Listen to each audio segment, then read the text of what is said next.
আছে, এটা আজকে পরেই সামনে চলে যাবো। তো আপনাদের চ্যাপ্টার 6 সম্বন্ধে কেমন লাগলো? চ্যাপ্টার 6টা কেমন লাগলো বলেন?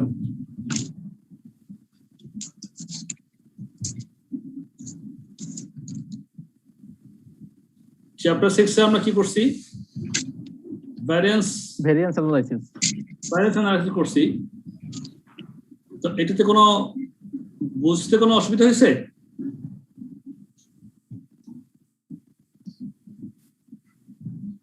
বলেন, কোনো অসুবিধা আছে? চ্যাপ্টার 6 এ কোনো অসুবিধা আছে আপনাদের বুঝতে? কনসেপ্টগুলো কি বোঝা গেছে মোটামুটি? কনসেপ্টগুলো বুঝছি, বাট ম্যাথ করতে গেলে একটু মাঝে মাঝে একটু কনফিউশনে গুলাই যাচ্ছে, একটু প্র্যাকটিস করতে হবে বেশি। কনসেপ্ট যদি মাথায় ঢুকে যায় তাহলে আর বাকিটা হচ্ছে প্র্যাকটিস। হ্যাঁ, কনসেপ্টটা যদি ঢুকে যায় তাহলে আর কোনো ইনশাল্লাহ আটকাবেন না। প্র্যাকটিস করলে ওটা দেখবেন যে পড়তে পড়তে বেশি বেশি অনেকগুলো অঙ্ক পড়তে হবে। মানে এক একটা অঙ্কের ধারা এক এক রকম, বলার কথা স্টাইল, ল্যাঙ্গুয়েজগুলো কোন ল্যাঙ্গুয়েজে কি মিনিং সেটাকে বুঝতে হবে। সেটা বুঝতে পারলে মোটামুটি কনসেপ্ট ক্লিয়ার থাকলে আর ল্যাঙ্গুয়েজটা বুঝতে পারলে অঙ্ক সব করতে পারবেন ইনশাল্লাহ, কোনো অসুবিধা নেই আশা করি। তো ঠিক আছে, আমি স্ক্রিন শেয়ার দিচ্ছি। স্ক্রিনটা শেয়ার হলে আমাকে জানাবেন, আপনারা রেসপন্স করবেন সবাই। স্ক্রিনটা কি আসছে? স্যার এখনো আসছে স্যার, আসছে, থ্যাংক ইউ। তো আমরা একটু রিভিউ করে যাই। চ্যাপ্টার 7 থেকে শুরু করি, চ্যাপ্টার 6 থেকে শুরু করি। বিসমিল্লাহির রহমানির রহিম। আমাদের কাছে ক্লাস শুরু হচ্ছে। চ্যাপ্টার 6 এ আমরা কি পড়েছিলাম? Variance analysis calculations.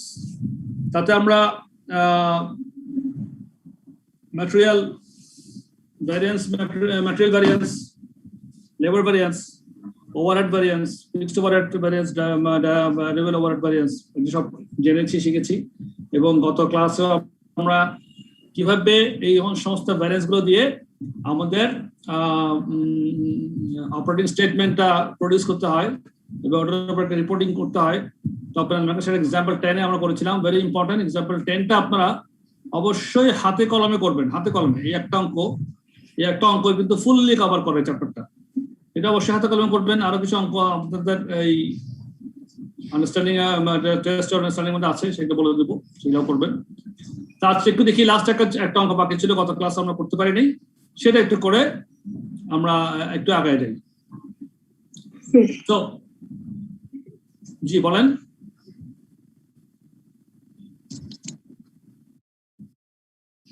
আচ্ছা, আমি তাহলে ওই সবাইকে মিউট করি। আপনারা আমার সঙ্গে আনমিউট করে কথা বলবেন।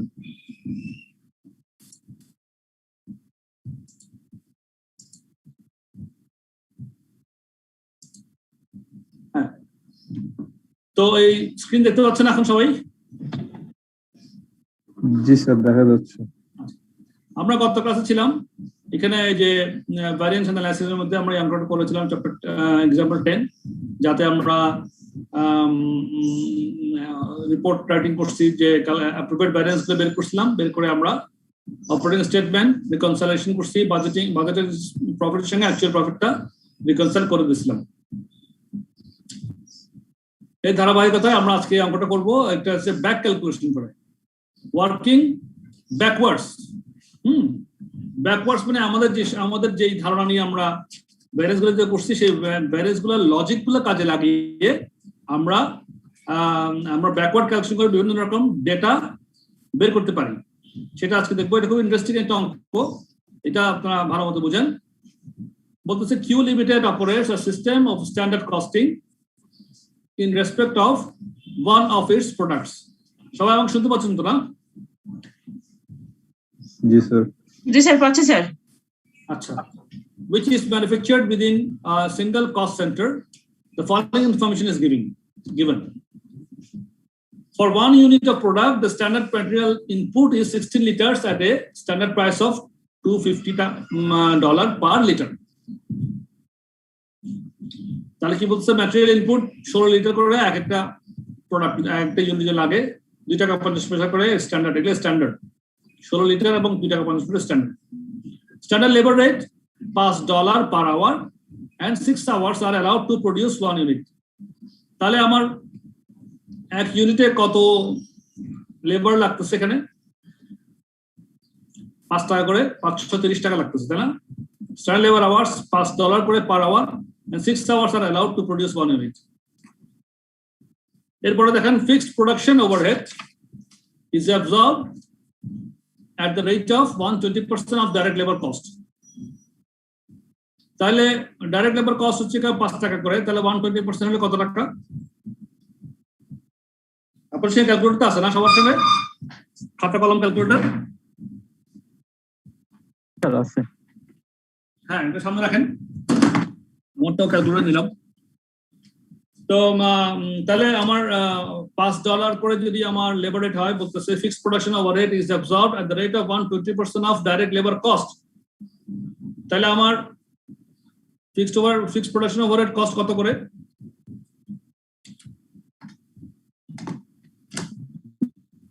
কে বলবেন বলেন 6 টাকা $6 পার আওয়ার পড়বে $6 পার আওয়ার তাহলে আমার কত আওয়ার লাগতেছে এখানে লেবার আওয়ার ইউজ হয় আমার 5 ইউনিটে 6 আওয়ার করে তাহলে $6 করে হলে আমার 6 6 $36 per unit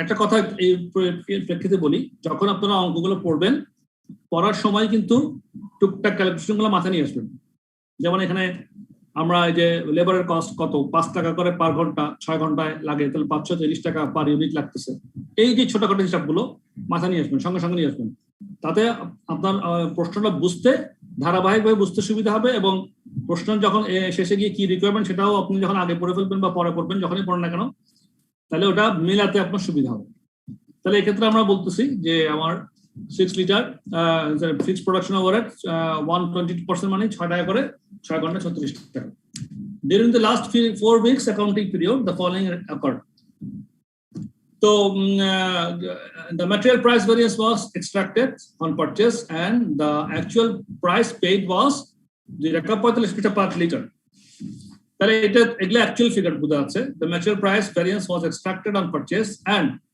the actual price paid was 2.45 liter per liter তাহলে আমার স্ট্যান্ডার্ড কত ছিল ম্যাটেরিয়ালের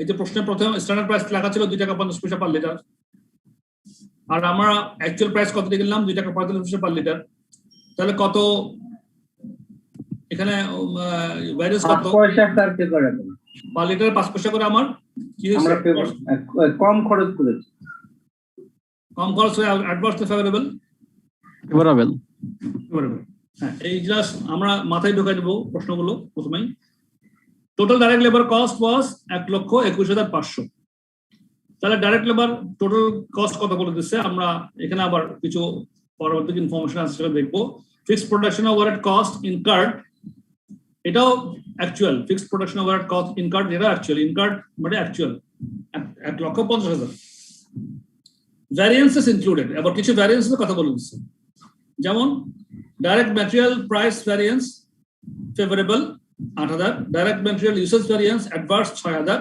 direct labour rate variance 4,500 adverse direct labour efficiency 3,600 favourable fixed production overhead expenditure 6,000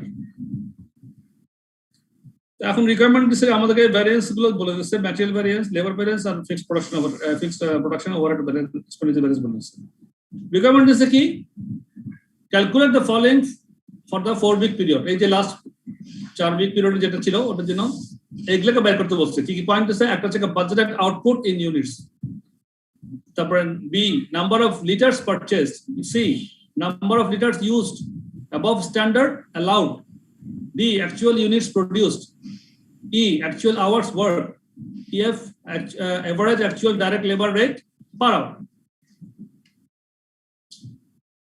দেখার ইন্টারেস্টিং পার্ট হচ্ছে এখানে এইগুলা আমাদের যেখানে ভ্যারিয়েবল ভ্যারিয়েন্স গুলা আমরা কিভাবে বের করতে হয় সেটা শিখেছি এবং সেগুলার ভ্যারিয়েন্সের ফেভারেবল অ্যাডভার্স এগুলা বলে দিচ্ছে এখানে আবার কিছু অ্যাকচুয়াল এখন এগুলোতে আমাদের ব্যাক ক্যালকুলেশন করে করে এই জিনিসগুলো বের করতে হবে তো তো এগুলা যদি আপনারা আমরা যেটা শিখে আসছি ভ্যারিয়েন্স অ্যানালাইসিস করার সময় ম্যাটেরিয়াল ভ্যারিয়েন্স দুইটা, লেবার ভ্যারিয়েন্স তিনটা, ভ্যারিয়েবল ওভারহেড ভ্যারিয়েন্স দুইটা, আবার ফিক্সড ওভারহেড ভ্যারিয়েন্স ছিল। এগুলো সব যখন আমাদের জানা হবে সেলস ভ্যারিয়েন্স, এগুলো সব যদি আমরা লজিক্যালি যদি শিখে আসি তাহলে এই অঙ্কটা করতে আমাদের কোনো কষ্ট নেই। খুব ইন্টারেস্টিং, এটা খুব ইন্টারেস্টিং অঙ্ক। দেখেন আপনি কিভাবে করবো আমরা।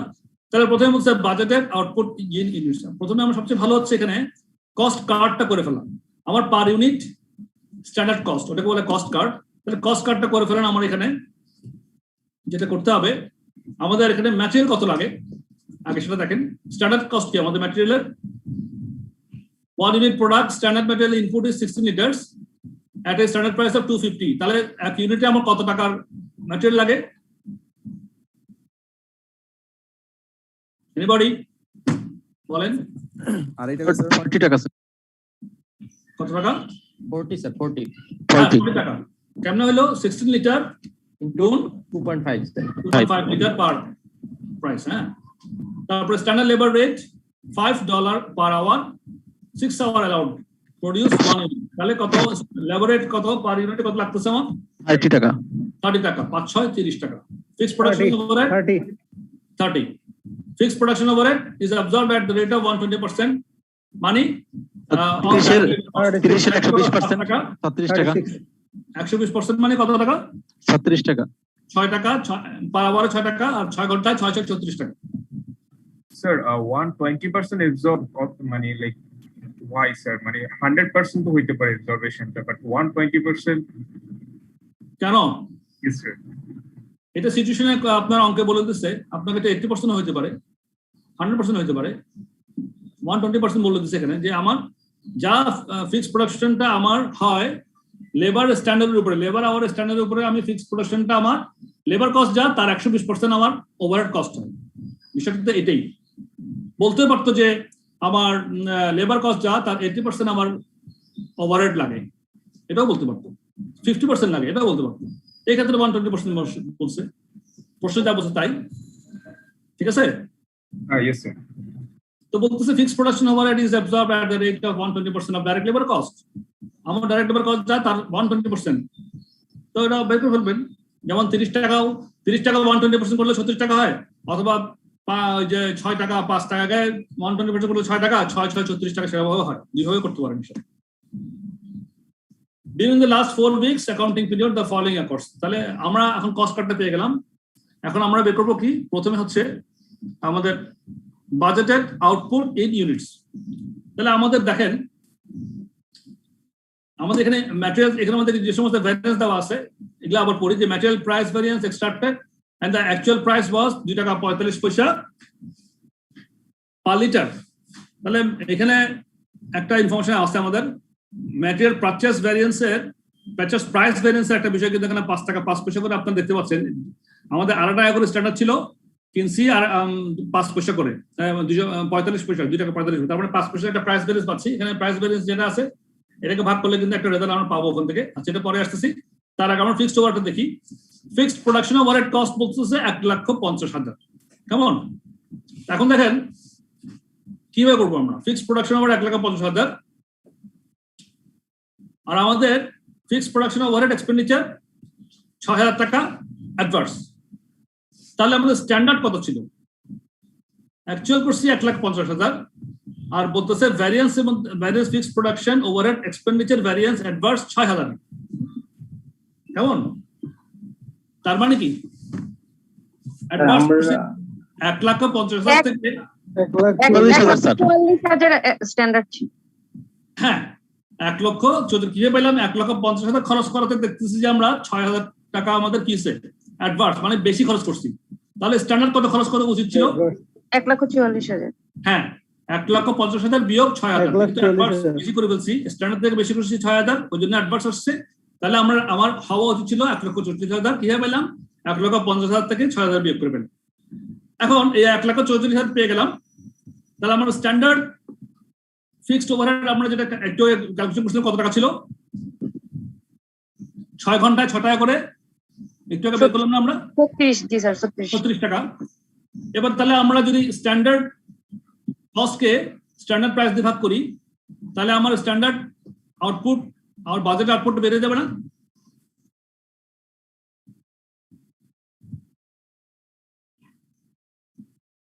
কি কিছু বলছেন না আপনারা? ফিক্সড প্রোডাকশন ওভারহেড 1,50,000 খরচ করছি, অ্যাডভান্স হয়েছে এখানে মধ্যে 6,000, তার মানে আমার হওয়া উচিত ছিল 1,34,000। 1,34,000 হওয়া উচিত ছিল, হ্যাঁ। আর আমার স্ট্যান্ডার্ড যদি রেট যদি 36 টাকা করে হয়, তাহলে 1,34,000 কে আপনার 34 দিয়ে ভাগ করেন, যা হয় সেটা হচ্ছে আমার বাজেটেড আউটপুট বা estimated output in units 4,000 unit. Right. কিভাবে পেলাম? 1,44,000 দিয়ে 36 দিয়ে ভাগ 36 আর 36 পেয়ে গেলাম। তাহলে আমরা বাজারের আউটপুট ইন ইউনিটসটা পেয়ে গেলাম। এবার বলছে নাম্বার অফ লিটারস পারচেজড। হ্যাঁ, তো নাম্বার অফ লিটারস পারচেজ দেখেন, তাহলে পারচেজ ভ্যারিয়েন্স থেকে দেখি আমরা। Purchase variance, purchase price variance দেখা যাচ্ছে এখানে আমাদের $8,000, তাই না? ফেভারেবল $8,000। ফেভারেবল তো হবেই, কারণ আমরা এখানে 2.5 টাকা স্ট্যান্ডার্ড ছিল, 2 টাকা 45 পয়সা করে কিনছি, তাহলে পার লিটারে কত টাকা ফেভারেবল পাইছি আমরা প্রাইসে? 5 পয়সা 5 পয়সা 5 পয়সা, $0.05। এটা আমরা ফেভারেবল প্রাইস ভ্যারিয়েন্সে ফেভারেবল ছিল, তাহলে 8,000 ফেভারেবল হয়েছে। তাহলে 8,000 টাকা যদি ফেভারেবল হয় 5 পয়সা করে পার লিটারে, তাহলে আমরা মোট কত লিটার কিনলাম? তাহলে 8,000 ভাগ 0.05, ঠিক আছে বিষয়টা? 8,000 কে 0.05 দিয়ে ভাগ করেন, 1,60,000। আপনার লজিকটাকে এখানে খাটান। কেন আমরা 8,000 ভাগ করতেছি? লজিকটা কি এখানে বলেন তো? এই ম্যাটেরিয়াল প্রাইস ভ্যারিয়েন্সটা $8,000 যে ফেভারেবল হচ্ছে, এটা কেন হয়েছিল? কিসের থেকে আসছে না অ্যামাউন্টটা? স্ট্যান্ডার্ড রেটের চেয়ে অ্যাকচুয়াল রেট অ্যাকচুয়াল রেট কমে কিনছি স্যার, স্ট্যান্ডার্ড থেকে অ্যাকচুয়াল প্রাইস কমে। অ্যাকচুয়াল প্রাইস মানে স্ট্যান্ডার্ড প্রাইস ইনটু অ্যাকচুয়াল মানে হ্যাঁ, actual standard price per unit বিয়োগ অ্যাকচুয়াল প্রাইস পার ইউনিট, যেটা হবে প্রাইসের, ওইটাই তো প্রাইস ভেরিয়েন্স আমার না? ওইটাকে আমি গুণ করব কি দিয়ে? অ্যাকচুয়াল ভলিউম দিয়ে, তাই না? অ্যাকচুয়াল ভলিউমটা বের করে দিলে আমি উল্টা করে যাচ্ছি আমার। হ্যাঁ, তো টোটাল অ্যাকচুয়াল ভলিউমটা আমি তো পাবো, এটা যেহেতু ভ্যারিয়েন্স দিয়ে দিচ্ছে, মানে 5 পয়সা করে কত ইউনিট হলে 8,000 ইউনিট হয়, $8,000 হয়। 5 পয়সা করে কত ইউনিট হলে $8,000 ফেভারেবল হয়। বিষয়টা এরকম আর কি, আমাদের ঐকিক নিয়ম আর কি, পাটিগণিতের ঐকিক নিয়মের মতো করে বের করতে হবে উল্টো করে, তাই না? যে 5 পয়সা করে আমার ফেভার হয় 1 ইউনিটে, তাহলে 1 টাকা করে কত? 8,000 টাকা হলে কত? বিষয়টা মনে চিন্তা করলে তাহলে কি হয়? 8,000 ভাগ 0.05, তাহলে 1,60,000 ইউনিট লিটার আমরা পারচেজ করছি। তাহলে সেকেন্ডটা পেয়ে গেলাম, নাম্বার অফ লিটার্স পারচেজড। বুঝা গেছে একটু নাকি বুঝে যায়নি বলেন? জি স্যার, বুঝা গেছে। ফাইন। নাম্বার অফ লিটার্স, তারপর সি হচ্ছে number of litres used above standard allowed, মানে কি স্ট্যান্ডার্ড যা ছিল তার চেয়ে বেশি বা কম। Number of litres used above ও বেশি স্ট্যান্ডার্ড অ্যালাউড। তাহলে আমার এখানে একটা ব্যালেন্সের কথা বলতেছে, আমার কত লিটার বেশি স্ট্যান্ডার্ড চেয়ে বেশি ইউজ করছি। তাহলে আমার ইউসেজ চলে যান, আমার কত হয়েছে অ্যাডভান্স ভ্যারিয়েন্স, কত মেসেজ ইউজ করতে? বলেন না, আমি আপনাদের কথা শুনতে যাচ্ছি। 6,000 অ্যাডভান্স ম্যাটেরিয়াল 6,000 অ্যাডভান্স করছিলাম না, 6,000 অ্যাডভান্স করছিলাম। তাহলে আমার এটা 6,000 অ্যাডভান্স হচ্ছে, এটাকে যদি আমি স্ট্যান্ডার্ড ম্যাটেরিয়াল প্রাইস দিয়ে ভাগ করি, তাহলে ওটা বের হয়ে যায় না? আজ 8,000 টাকা যেভাবে করছিলাম 2,400। জি স্যার। হ্যাঁ, তাহলে 6,000 কে আমরা 2.5 টাকা দিয়ে ভাগ করি, তাহলে কত টাকা হয়? কত লিটার হয়? কত ইউনিট? 24 ইউনিট আমার অ্যাডভান্স ইউনিট হয়েছিল, তাই তো? ওইটা বের হয়ে গেল। তাহলে numbers of litres used above standard allowed 24 unit পেয়ে গেলাম। এবার আসেন অ্যাকচুয়াল ইউনিটস প্রডিউসড, অ্যাকচুয়াল কত ইউনিট প্রডিউস করছিলাম। তো দেখেন আমাদের এখানে লেবার কি আছে? লেবার হচ্ছে 1,21,500 টাকা, এটা আমাদের অ্যাকচুয়াল খরচ লেবারের। আর লেবারের এখানে দুইটা ভ্যারিয়েন্স দিচ্ছে, একটা হচ্ছে অ্যাডভান্স, একটা রেটটা হচ্ছে অ্যাডভান্স $4,500 আর লেবার এফিসিয়েন্সি 3,600 টাকা ফেভারেবল। তাহলে নেট ভ্যারিয়েন্স কত? এখানে টোটাল ভ্যারিয়েন্স বলতে পারলে বা নেট ভ্যারিয়েন্স বলতে পারলে টোটাল ভ্যারিয়েন্স কত? লেবারের $900 কি অ্যাডভান্স থেকে ফেভারেবল, অ্যাডভার্স Adverse। তাহলে আমার অ্যাকচুয়াল কস্ট করছি 1,21,500, এর মধ্যে $900 অ্যাডভান্স করছি, তাহলে আমার স্ট্যান্ডার্ড কত ছিল? 1,21,500 বিয়োগ 900, ঠিক কি না? স্যার বুঝি নাই ভেরি গুড। আমরা বলি লেবার রেট আর ভ্যারিয়েন্স বলতেছে এখানে 4,500, আর লেবার এফিসিয়েন্সি ভ্যারিয়েন্স বলতে 3,600। তাহলে লেবার টোটাল ভ্যারিয়েন্স কত?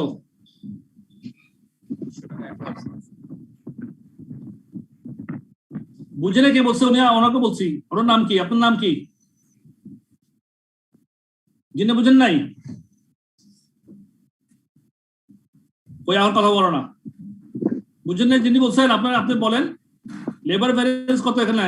টোটাল ভ্যারিয়েন্স কত? 4,000 direct labour rate, 4,500 direct labour efficiency rate, 900 adverse. হ্যাঁ, তো আমার অ্যাকচুয়াল ডাইরেক্ট লেবার কস্ট 1,21,500। তাহলে আমার স্ট্যান্ডার্ডটা তাহলে অ্যাডভান্স দিতে হয়েছে, তাহলে কত ছিল অ্যাডভান্স? মানে কত হওয়া উচিত ছিল?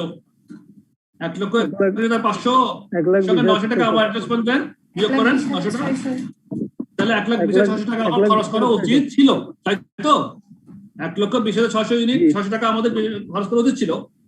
তো আমরা হ্যাঁ, তো এটাকে এখন আপনারা ওই যে পার ইউনিটে আমার লেবার কস্ট কত ছিল? ওই যে 5 টাকা করে 6 টাকা করে 6 ঘন্টা, তাহলে 1,20,600 আপনি স্ট্যান্ডার্ড দিয়ে ভাগ করেন, 30 দিয়ে ভাগ করলে কত ইউনিট হয়? সেটা হচ্ছে কি আমার অ্যাকচুয়াল ইউনিট প্রোডিউসড 4,200। লজিক কাজ করতেছে কিনা বলেন?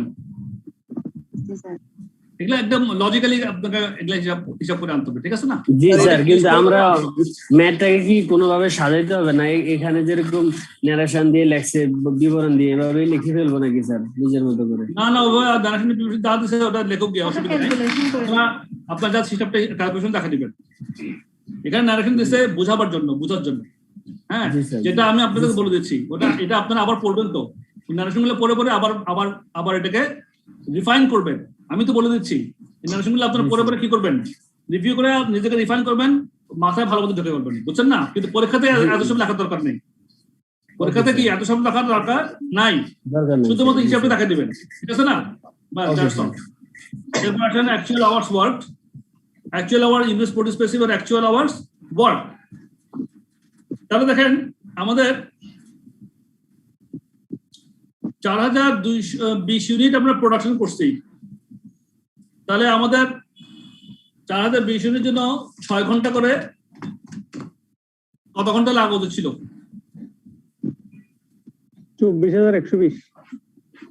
24,120। 4,020 ইউনিট অ্যাকচুয়াল প্রোডাকশনকে স্ট্যান্ডার্ড 6 ঘন্টা দিয়ে গুণ করলে 24,120 ঘন্টা হওয়া উচিত ছিল, কিন্তু আমরা কত ঘন্টা ব্যবহার করছি সেটা বের করার জন্য এখানে লেবার রেট এফিসিয়েন্সি, এখানে যে আমাদের কত আছে লেবার ডাইরেক্ট লেবার এফিসিয়েন্সি কত ভ্যারিয়েন্স বলেন? 3600 আমাদের এফিসিয়েন্সি ভ্যারিয়েন্স আছে। আর কি আমাদের 3,600 কে আমরা যদি 5 টাকা স্ট্যান্ডার্ড ভাগ করি তাহলে কত ঘন্টা হয়? এফিসিয়েন্সি কত ঘন্টা? আমরা কত ঘন্টা ফেভারেবল? 3,600 ভাগ 5 টাকা, তাই তো 720 ঘন্টা। এটা কি হচ্ছে, ফেভারেবল হচ্ছে নাকি অ্যাডভার্স হচ্ছে? ফেভারেবল স্যার, ফেভারেবল হচ্ছে। এখানে অ্যামাউন্টটা দেওয়া আছে, অ্যামাউন্টটাকে আমরা ইউনিটে আনলাম 5 টাকা দিয়ে ভাগ করে, $36 আবার ফেভারেবল অ্যামাউন্ট বলেছিল 5 টাকা দিয়ে ভাগ করে 720 টাকা 20 ইউনিট পেয়ে গেল। তাহলে 720 ইউনিট ফেভারেবল ছিল। তাহলে 24,120 স্ট্যান্ডার্ড থেকে 720 ফেভারেবল বাদ দিতে হবে। বাদ দিলে কত হয়? যেহেতু ফেভারেবল তাহলে বাদ দিচ্ছি 23,400। 24,120 বিয়োগ 720, 23,400 হচ্ছে কি আমাদের অ্যাকচুয়াল আওয়ার্স ওয়ার্ক।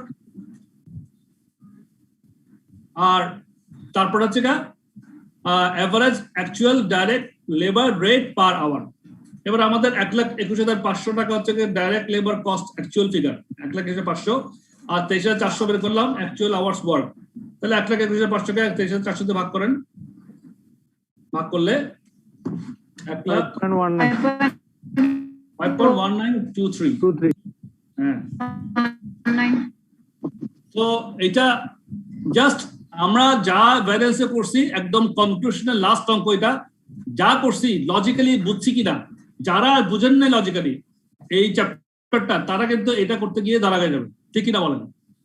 সুতরাং যেটা ভ্যারিয়েন্স আমরা শিখছি সেটাকে লজিক্যালি লাগায় এই অঙ্কটা এভাবে সলভ করতে হবে। কেমন ইন্টারেস্টিং না অঙ্কটা বলেন? এটা বাসায় আপনারা একাধিকবার প্র্যাকটিস করবেন, 10 নম্বরটা এবং এটা একদম প্র্যাকটিস করবেন, একবার দুইবার প্র্যাকটিস করার পরে দেন আপনারা এই টেস্ট অফ আন্ডারস্ট্যান্ডিং গুলো সবগুলো অঙ্ক করবেন, আচ্ছা মোটামুটি এটা আমাদের। জি স্যার, অ্যাকচুয়াল ইউনিট প্রোডিউসড কিভাবে পাইলাম? আপনার কথা বুঝতে পারেনি, আবার বলেন। নম্বরটা আগে বুঝাতেন স্যার, বুঝি না। অ্যাকচুয়াল ইউনিট প্রোডিউসড এটা স্যার কেমনে আসলো, এটা আরেকবার বুঝাই কেমনে আসলো? জি আমরা যে একটু আগে অ্যাকচুয়াল আওয়ার্স ওয়ার্ক বের করছিলাম 23,400 ইউনিট, এটাকে বুঝতে পারছিলেন আপনি? জি স্যার, ওটা বুঝলাম স্যার। তাহলে আমার ডাইরেক্ট লেবার কস্ট এখানে দেওয়া আছে, ডাইরেক্ট লেবার কস্ট ওয়াজ 1,21,500। তাহলে 1,21,500 আমার কস্ট হয়েছে, ওইটাকে 23,400 ইউনিট অ্যাকচুয়াল ইউনিট ভাগ যদি করি তাহলে আমার এই average actual direct labour rate per hour বেড়ে যাবে। 1,21,500 ভাগ 23,400 সমান 5 দশমিক কত জানি হয়। স্যার এই চ্যাপ্টারের অঙ্কগুলো করতে গেলে এক জায়গায় শুধু একটু ইয়ে হয়ে যায়, সেটা হচ্ছে স্যার কনফিউজড হয়ে যায়। যেমন শুট কস্ট আর ডিড কস্ট যখন বের করতে যায়, যেমন সেলস প্রাইসের ভেরিয়েন্সের ক্ষেত্রে শুট কস্ট হচ্ছে স্ট্যান্ডার্ড, যেটা standard sales price into actual sales unit. তা আমি কনফিউজড হচ্ছে যেখানে যেমন আমার স্ট্যান্ডার্ড সেলস প্রাইসের সাথে স্ট্যান্ডার্ড সেলস ইউনিট কেন গুণ না হয়, অ্যাকচুয়ালটা হয় কেন স্যার, এখানে একটু ইয়ে। আবার actual sales price into actual sales unit ওটা ঠিক আছে ডিটের ক্ষেত্রে, কিন্তু স্ট্যান্ডার্ডের ক্ষেত্রে standard sales price into actual sales unit, এখানে স্ট্যান্ডার্ডের সাথে যদি স্ট্যান্ডার্ডটা হইতো তাহলে আমার মনে হয় ইয়া হইতো, মানে এখানে কনফিউজড হয়ে যাইছে। আপনার প্রশ্ন ছিল উত্তর দিচ্ছি 1 মিনিট পরে, আদান হচ্ছে আদানের পরে উত্তরটা আবার দিব রিভিউ করার জন্য। 1 মিনিট, হ্যাঁ 1 মিনিট ওয়েট করি।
জি, যিনি আমাকে প্রশ্ন করছিলেন আপনার নাম কি?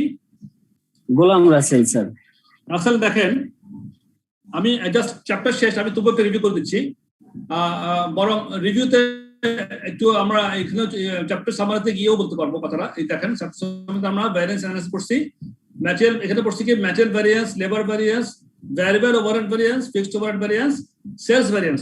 আপনারা সবাই আমার সাথে রেসপন্স করবেন এই চ্যাপ্টারটাতে আমরা যা শিখছি ভ্যারিয়েন্স গুলো কিভাবে শিখছি।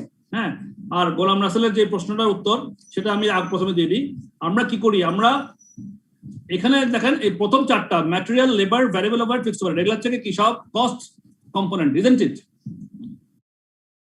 সব তো কস্ট না? জি স্যার, সবগুলোই কস্ট। আর সেলস ভ্যারিয়েন্সটা রেভিনিউ। আচ্ছা, তাহলে সেলস যা করতেছি ওটা জাস্ট উল্টা কনসেপ্ট নিয়ে আমাদের কস্ট হিসাব করতে হবে। সেলস টা আয়, এটা তো ব্যয়। আচ্ছা, ও, এটা জি স্যার, এটা একটা পয়েন্ট মাথায় রাখিয়ে দিন। হ্যাঁ, জি স্যার।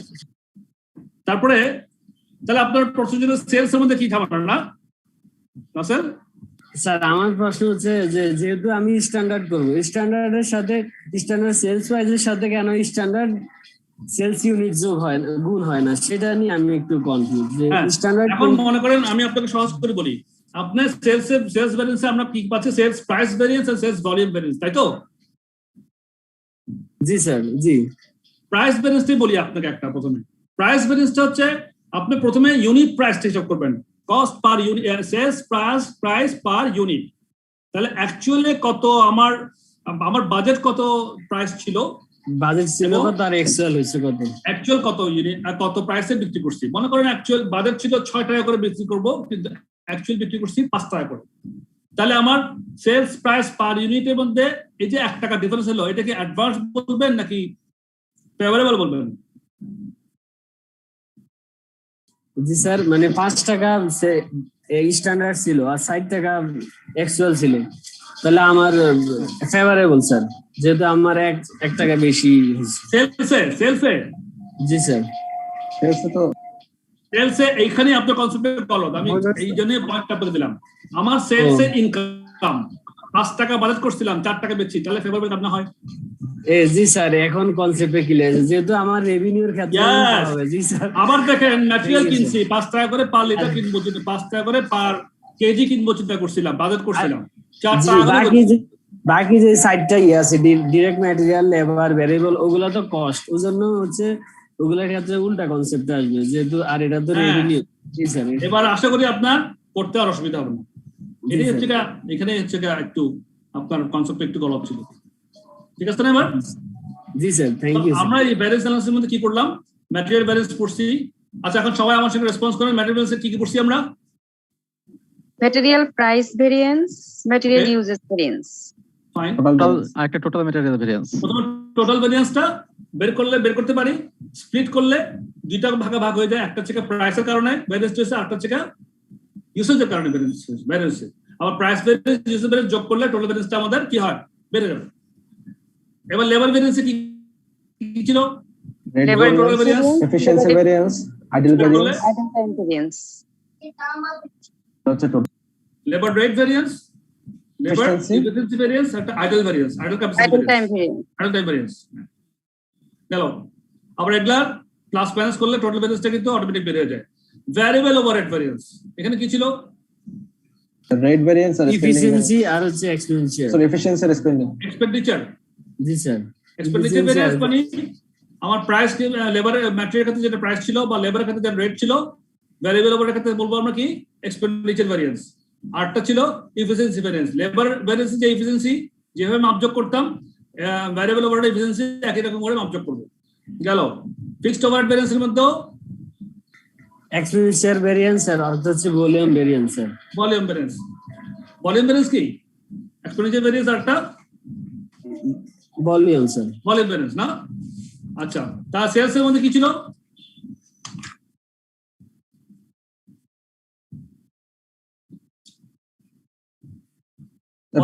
প্রাইস ভ্যারিয়েন্স আর হচ্ছে ভলিউম ভ্যারিয়েন্স। না স্যার, সেলস প্রাইস আর একটা হচ্ছে ইউজেস স্যার। ইউজেস ইউজেস কেন হবে? সেলস এর মধ্যে কি ছিল? Volume variance. Volume variance, exactly. Sales এর ইউজেস কেন? ইউজেস বললে সেলস সঙ্গে কি খাটবে আপনার? ম্যাটেরিয়াল ইউজেস বলতে পারেন, সেলস তো ইউজেস হবে না, সেলস তো ভলিউম। জি স্যার। হ্যাঁ, এই যে শব্দগুলো কিন্তু এগুলা সব কনসেপচুয়াল, আপনার এগুলো মুখস্থ করার দরকার নেই। এগুলো আপনাকে বুঝে মাথায় ঢুকতে হবে, বুঝে মাথায় ঢুকতে হবে। বুঝে মাথায় ঢুকলে আপনার জীবনে কোনোদিন মাথা থেকে যাবে না, বুঝছেন না?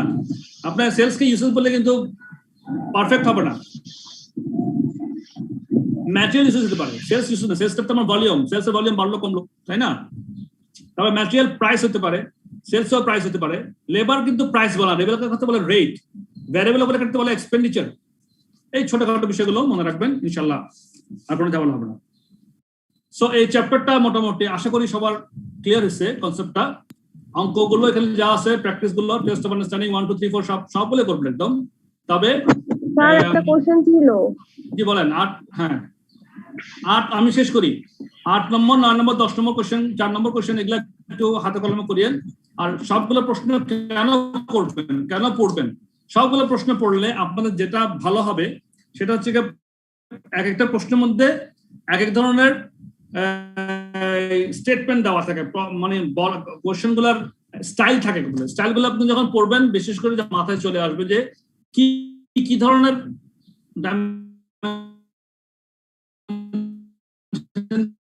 প্রশ্নগুলো হতে পারে, কিওয়ার্ড মিনিং, এগুলা তখন মাথায় চলে আসবে। দুই চারটা অঙ্ক প্রশ্ন করছিলেন, বলেন। শুনতে পাচ্ছি না।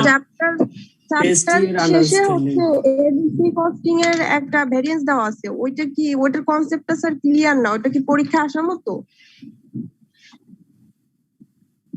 কোনটা বলছেন স্যার? এবিসি কস্টিং এর একটা ভেরিয়েন্স দেওয়া আছে চ্যাপ্টার শেষে। আচ্ছা আচ্ছা, ওটা বলেছি সেদিন আমি একটু টাচ দিয়ে গেছিলাম, সেটাই আর কি। আমি ওটা পড়া দিচ্ছি। এখানে বলতেছে যে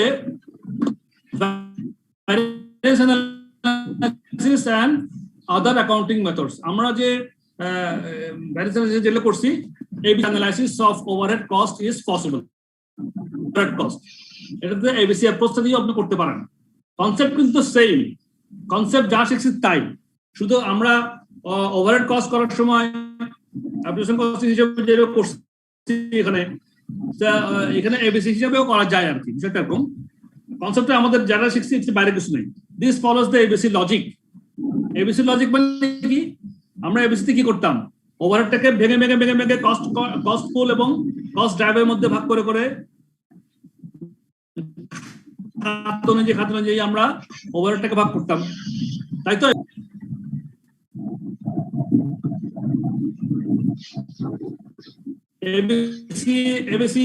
এবিসিতে কি করে আসছি, কি শিখে আসছি আমরা? ওভারহেডটাকে ভাঙছি না? জি sir. Activity based costing, ABC মানে অ্যাক্টিভিটি বেসড কস্টিং। ওভারহেডটাকে ভেঙে বিভিন্ন খাতে নিয়ে গেছিলাম না? জি স্যার। জি চ্যাপ্টার 5 এ। জি স্যার। রেসপন্স করেন আমাকে প্লিজ। আমি তো স্যার আমি আপনাদেরকে পড়াইছি, আপনারা যদি রেসপন্স না করেন আমি তো কনফিউজ করেছি, আপনি বুঝছেন কিনা? হ্যাঁ, তাহলে আমরা এবিসিতে কি করতাম, আমরা ওভারহেডটাকে আমরা বিভিন্ন খাতে ভাগ করে অ্যাক্টিভিটি অনুযায়ী আমরা ডিস্ট্রিবিউশন করছিলাম, বিভিন্ন প্রোডাকশন কস্টের মধ্যে অ্যাক্টিভিটি অনুযায়ী আমরা ধরছিলাম। এটা একই বিষয়। হ্যাঁ, তো এটাও ঠিক এই অ্যাপ্রোচটা, এবিসি কস্টিংটার অ্যাপ্রোচ দিয়ে এখানে আমরা একটা কস্টিং করতে পারি, আমরা একটা অ্যানালাইজ করতে পারি। তো দেখি কিভাবে এক্সাম্পলটা দেখি। ABC limited produces the unit and all overheads are associated with the delivery of units of its customers. ABC Limited একটা কোম্পানির নাম দিয়েছে। আচ্ছা যাক, budget details for the period include 8,000 units overheads, 4,000 units output, 40 customers deliveries. তাহলে দেখেন এখানে overhead $8,000, 4,000 unit output এবং 40টা কাস্টমার ডেলিভারি হয়। Actual results for the period 7,800, মানে $8,000 যেখানে আমার ওভারহেড ছিল বাজেট, 7,800 ওভারহেড আমরা খরচ করছি। 4,000 ইউনিট যেখানে আউটপুট ছিল সেখানে 4,200 আমাদের আউটপুট হয়েছে। আর যেখানে 80টা ডেলিভারি হওয়ার কথা ছিল সেখানে আমাদের 28টা ডেলিভারি হয়েছে। The overhead cost variance is for the period is actual cost 7,800, standard cost 4,200 গুণ $2 per dollar। $2 কেন আসলো? এই 4,000 ওভারহেড বাজেট আর 8,000 ওভারহেড ডলার বাজেট 4,000 ইউনিট ভাগ করলে $2 করে পার ইউনিট হয়। তাহলে 200 গুণ 4 2, তাহলে 8,400। তাহলে অ্যাকচুয়াল কস্ট হচ্ছে 7,800। এটা হচ্ছে ডিট কস্ট, এটা ডিট কস্ট। স্ট্যান্ডার্ড কস্ট ছিল, শুট কস্ট ছিল 8,400। তাহলে শুট কস্ট যে ডিট কস্টটা কম, তার মানে কস্ট ভ্যারিয়েন্সটা আমার $600 ফেভারেবল। এটা হচ্ছে আমাদের স্ট্যান্ডার্ড কস্টিং অনুযায়ী। Applying the traditional fixed overhead cost variance analysis given the following results. আমরা যদি ট্রেডিশনাল কস্টিং যেটা শিখে আসছি সেখানে করতাম ভলিউম ব্যালেন্স বের করতাম কি হবে, 8,400 স্ট্যান্ডার্ড বিয়োগ 8,000 বাজেটের। 8,400 স্ট্যান্ডার্ড কেন হলো? এই যে 4,200 ইউনিট আমাদের প্রোডাকশন করছি, $2 করে গুণ করলে 8,400 টাকা স্ট্যান্ডার্ড হইতো আমাদের হওয়া উচিত ছিল, কিন্তু আমরা খরচ করছি আমাদের যে ভলিউম ব্যালেন্সের মধ্যে 800 বাজেট ছিল, স্ট্যান্ডার্ড ছিল 8,400, বাজেট ছিল 8,000। তাহলে আমাদের 400 হচ্ছে গিয়া ফেভারেবল। আর এক্সপেন্ডিচার তাই 8,000 টাকা বাজেট ছিল, 7,800 টাকা অ্যাকচুয়ালি করছিলাম, তাহলে 200 টাকা ফেভারেবল। তাহলে 600 টাকা। তাহলে volume variance 800, 400 favourable, expenditure 200 favourable, মোট কস্ট ভ্যারিয়েন্স 600 ফেভারেবল। এই 600 কে ভাগলাম, আচ্ছা গেল। কিন্তু অ্যাডপ্টিং দ্য এবিসি অ্যাপ্রোচ, যদি এবিসি অ্যাপ্রোচে করতাম তাহলে কিভাবে করতাম? সেম জিনিসটা যদি আমরা এবিসি অ্যাপ্রোচে করতাম, হ্যাঁ, তাহলে কি করতাম? তাহলে আমরা করতাম এভাবে যে 42 স্ট্যান্ডার্ড, এই যে 4200 ইউনিটের জন্য আমার স্ট্যান্ডার্ড কত? 42 হবে না? দেখেন এখানে 4000 ইউনিটের জন্য স্ট্যান্ডার্ড থেকে 400 কাস্টমার ডেলিভারিজ। তাহলে আমি এখন ডেলিভারি অনুযায়ী ভাগ করবো এটাকে। এবিসি কস্টিং যেহেতু আমরা ওইটাকে খাত অনুযায়ী, কস্ট পুল অনুযায়ী ভাগ করছি, তাহলে কস্ট পুল ধরলাম কাস্টমার ডেলিভারি। তাহলে কাস্টমার ডেলিভারি আমার হওয়া উচিত ছিল কয়টা? 42টা স্ট্যান্ডার্ড ছিল, কিন্তু করছি কয়টা? 38টা। তাহলে আমার 4টা ডেলিভারি ফেভারেবল হয়েছে, কম লাগছে। একটা ডেলিভারি 200 টাকা করে, 200 টাকা কেমনে? এই যে 400 টাকা unit, 400 unit output, 40 customer delivery. তার মানে এক ডেলিভারিতে আমার ওভারহেড কত? 400 ভাগ 40, 2 টাকা কি? হ্যাঁ, 200 টাকা। 400 ভাগ 100, না স্যার, মনে হয় 8000 না স্যার 8000 ভাগ 40। হ্যাঁ 8000 ভাগ 40, সরি, হ্যাঁ 8000 ভাগ 40, হ্যাঁ রাইট, ওভারহেড আমি ইউনিট না, টোটাল আমার 8000 টাকা ভাগ 40, তাই তো? তাহলে কত? 200 টাকা। হ্যাঁ 200 টাকা 200 টাকা হলে কি হচ্ছে? আমার 42 স্ট্যান্ডার্ড ছিল, 38টা অ্যাকচুয়াল হয়েছে। তাহলে আমার 4টা into $200 per unit per delivery, তাহলে $800 ফেভারেবল। তাহলে এফিসিয়েন্সি ভ্যারিয়েন্স এখানে হয়ে গেছে 800, আর এক্সপেন্ডিচার ভ্যারিয়েন্স হয়ে গেছে এখানে কত? 38 ডেলিভারিজ ইন্টু $200। আমাদের এটা হচ্ছে আমার স্ট্যান্ডার্ড। হ্যাঁ, 38 ডেলিভারিতে 200 টাকা করে স্ট্যান্ডার্ড কত? ওটা থেকে আমার 7800 টাকা যেটা খরচ করছি সেটা বিয়োগ করলে 200 টাকা অ্যাডভান্স, মানে এটা বেশি হয়, এটা বেশি খরচ করছি, তাহলে অ্যাডভান্স। তো সেক্ষেত্রে আমার 200 টাকা অ্যাডভান্স, তাহলে যোগ বিয়োগ করলে 600। এখানেও আমার ট্রেডিশনাল কস্টিং মেথডে $600, আর যদি আমরা এবিসি অ্যাপ্রোচ করে যাই তাহলেও এফিসিয়েন্সি আসছে, efficiency variance and expenditure variance. এখানে বলছে volume variance and expenditure variance, এখানে বলছে efficiency variance and expenditure variance. এখানে তখন আমাদের হয়ে গেল $600। কথা রেজাল্ট সেম আসছে, কিন্তু এই যে ভ্যারিয়েন্সের হিসাবটা দুই রকম ভাবে আসছে। যেমন এক্সপেন্ডিচার ভ্যারিয়েন্স এখানে 200 আসছে, এখানে 200 আসছে, কিন্তু এবিসি অ্যাপ্রোচে যাই তখন আমি এফিসিয়েন্সি হিসাব করব, ওভারহেডটা এফিসিয়েন্সি লেভেল অনুযায়ী তখন হিসাব করব, যেহেতু সেই তো আমি এফিসিয়েন্সি ভ্যারিয়েন্স বলতেছি এবং আমার ফেভারেবল 800, তখন আমি হিসাব করতে পারবো যে আমার এফিসিয়েন্সি ভ্যারিয়েন্স কেন হইলো, ফেভারেবল 800 হচ্ছে, এটা 800 যে হয়েছে ফেভারেবল, এটা কেন হইলো, তখন আমি ফার্দার অ্যানালাইসিস করে ম্যানেজমেন্টকে একটা রিপোর্ট দিতে পারবো। এই হচ্ছে কি বিষয়, আর কিছু বোঝা গেছে? কষ্ট করতে বোঝা গেছে? জি স্যার। আর জিজ্ঞেস করছি স্যার, এটা কতটুকু ইম্পর্টেন্ট, মানে আমাদের পরীক্ষায় কি আসার মতো? অবশ্যই এগুলা সব জেনে রাখবেন। এই অঙ্কটা এখানে একটা দেওয়া আছে, এটা অবশ্যই করবেন, মাথাতে থাকতে হবে আপনারা। এমন কোনো কিছু বাদ দিয়ে যাবেন না পরীক্ষা হলে। কেন? পরীক্ষা হলে যখন আমরা যাব, আমরা ফুল কনসেপ্ট নিয়ে যাব। এবার পৃথিবীর যেখান থেকে প্রশ্ন করুক আমরা তাতে ফুল কনফিডেন্স নিয়ে অ্যান্সারটা করতে পারবো। আমরা যদি কোনো একটা জায়গা থেকে, কোনো একটা কন্টেন্ট থেকে কিছু বাদ দিয়ে যাই, তখন অবশ্যই কনফিউশন সৃষ্টি হবে পরীক্ষা হলে গিয়ে, কনফিডেন্সটা কাজ করবে না। এখন আমি তো বারবার বলছি, আপনাকে সবকিছু লিখতে হবে না তো, কিন্তু কনসেপ্টটা নেওয়ার জন্য আপনাকে সব পড়তে অবশ্যই হবে, পড়ে গিয়ে কনসেপ্ট যখন ফুল থাকবে মাথার মধ্যে, ইনশাল্লাহ প্রশ্নগুলো বুঝতে পারবেন। এখানে প্রশ্ন বোঝার হচ্ছে বাহাদুরি। এই সাবজেক্টের মধ্যে প্রশ্ন বুঝে গেলে, প্রত্যেকটা ওয়ার্ড টু ওয়ার্ড বুঝে গেলে, মিনিংটা বুঝতে পারলে অঙ্ক করা একেবারে সহজ, এবং ফুল আনসার করে 100% মার্কস নিয়ে আসতে পারবেন ইনশাল্লাহ। স্যার 42 স্ট্যান্ডার্ডটা কোথা থেকে আসলো? 42 স্ট্যান্ডার্ড কোথা থেকে আসছে? এই যে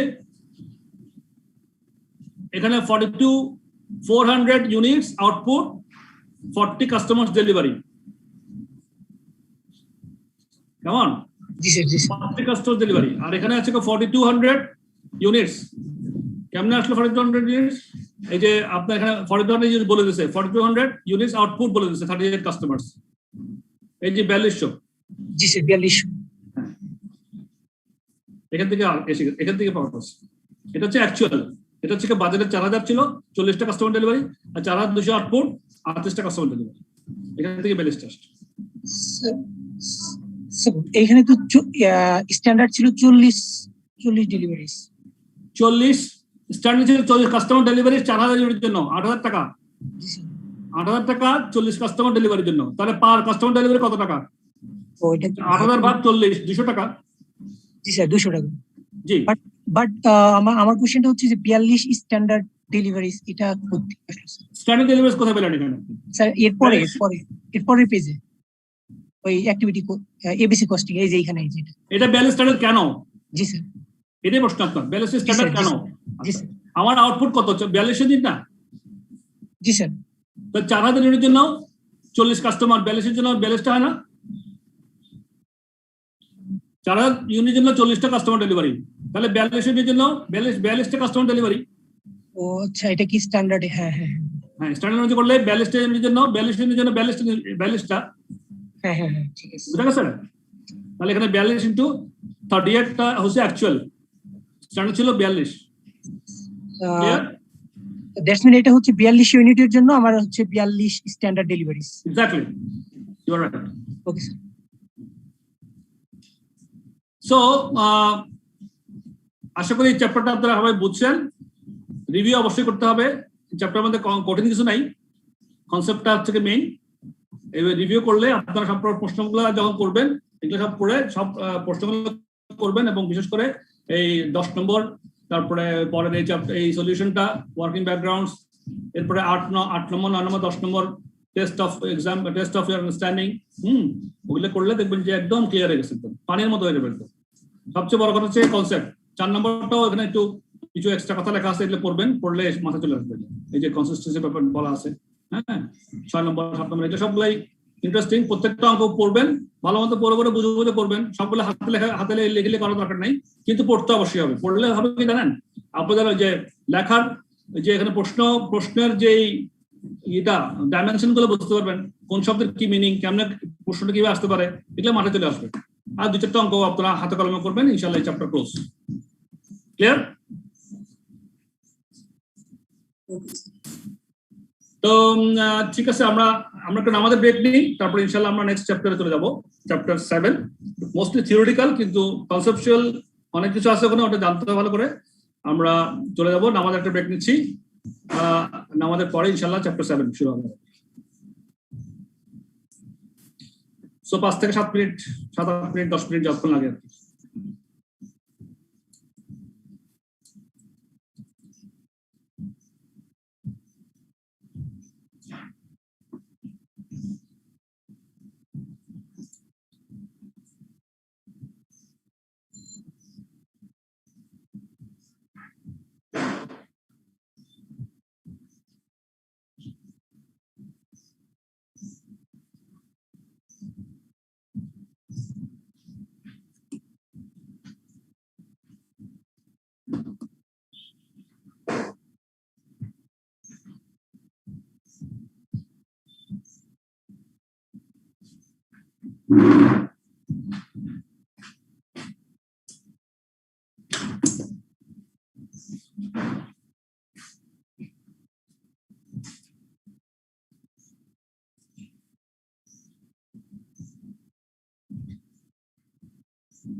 কি অবস্থা, আপনারা আসছেন? জি স্যার। নামাজ পড়ে ফিরে আসছেন এরকম দুইজন বলেন যে আসছি। আসছি স্যার। জি স্যার আসছি। ওকে, থ্যাংক ইউ।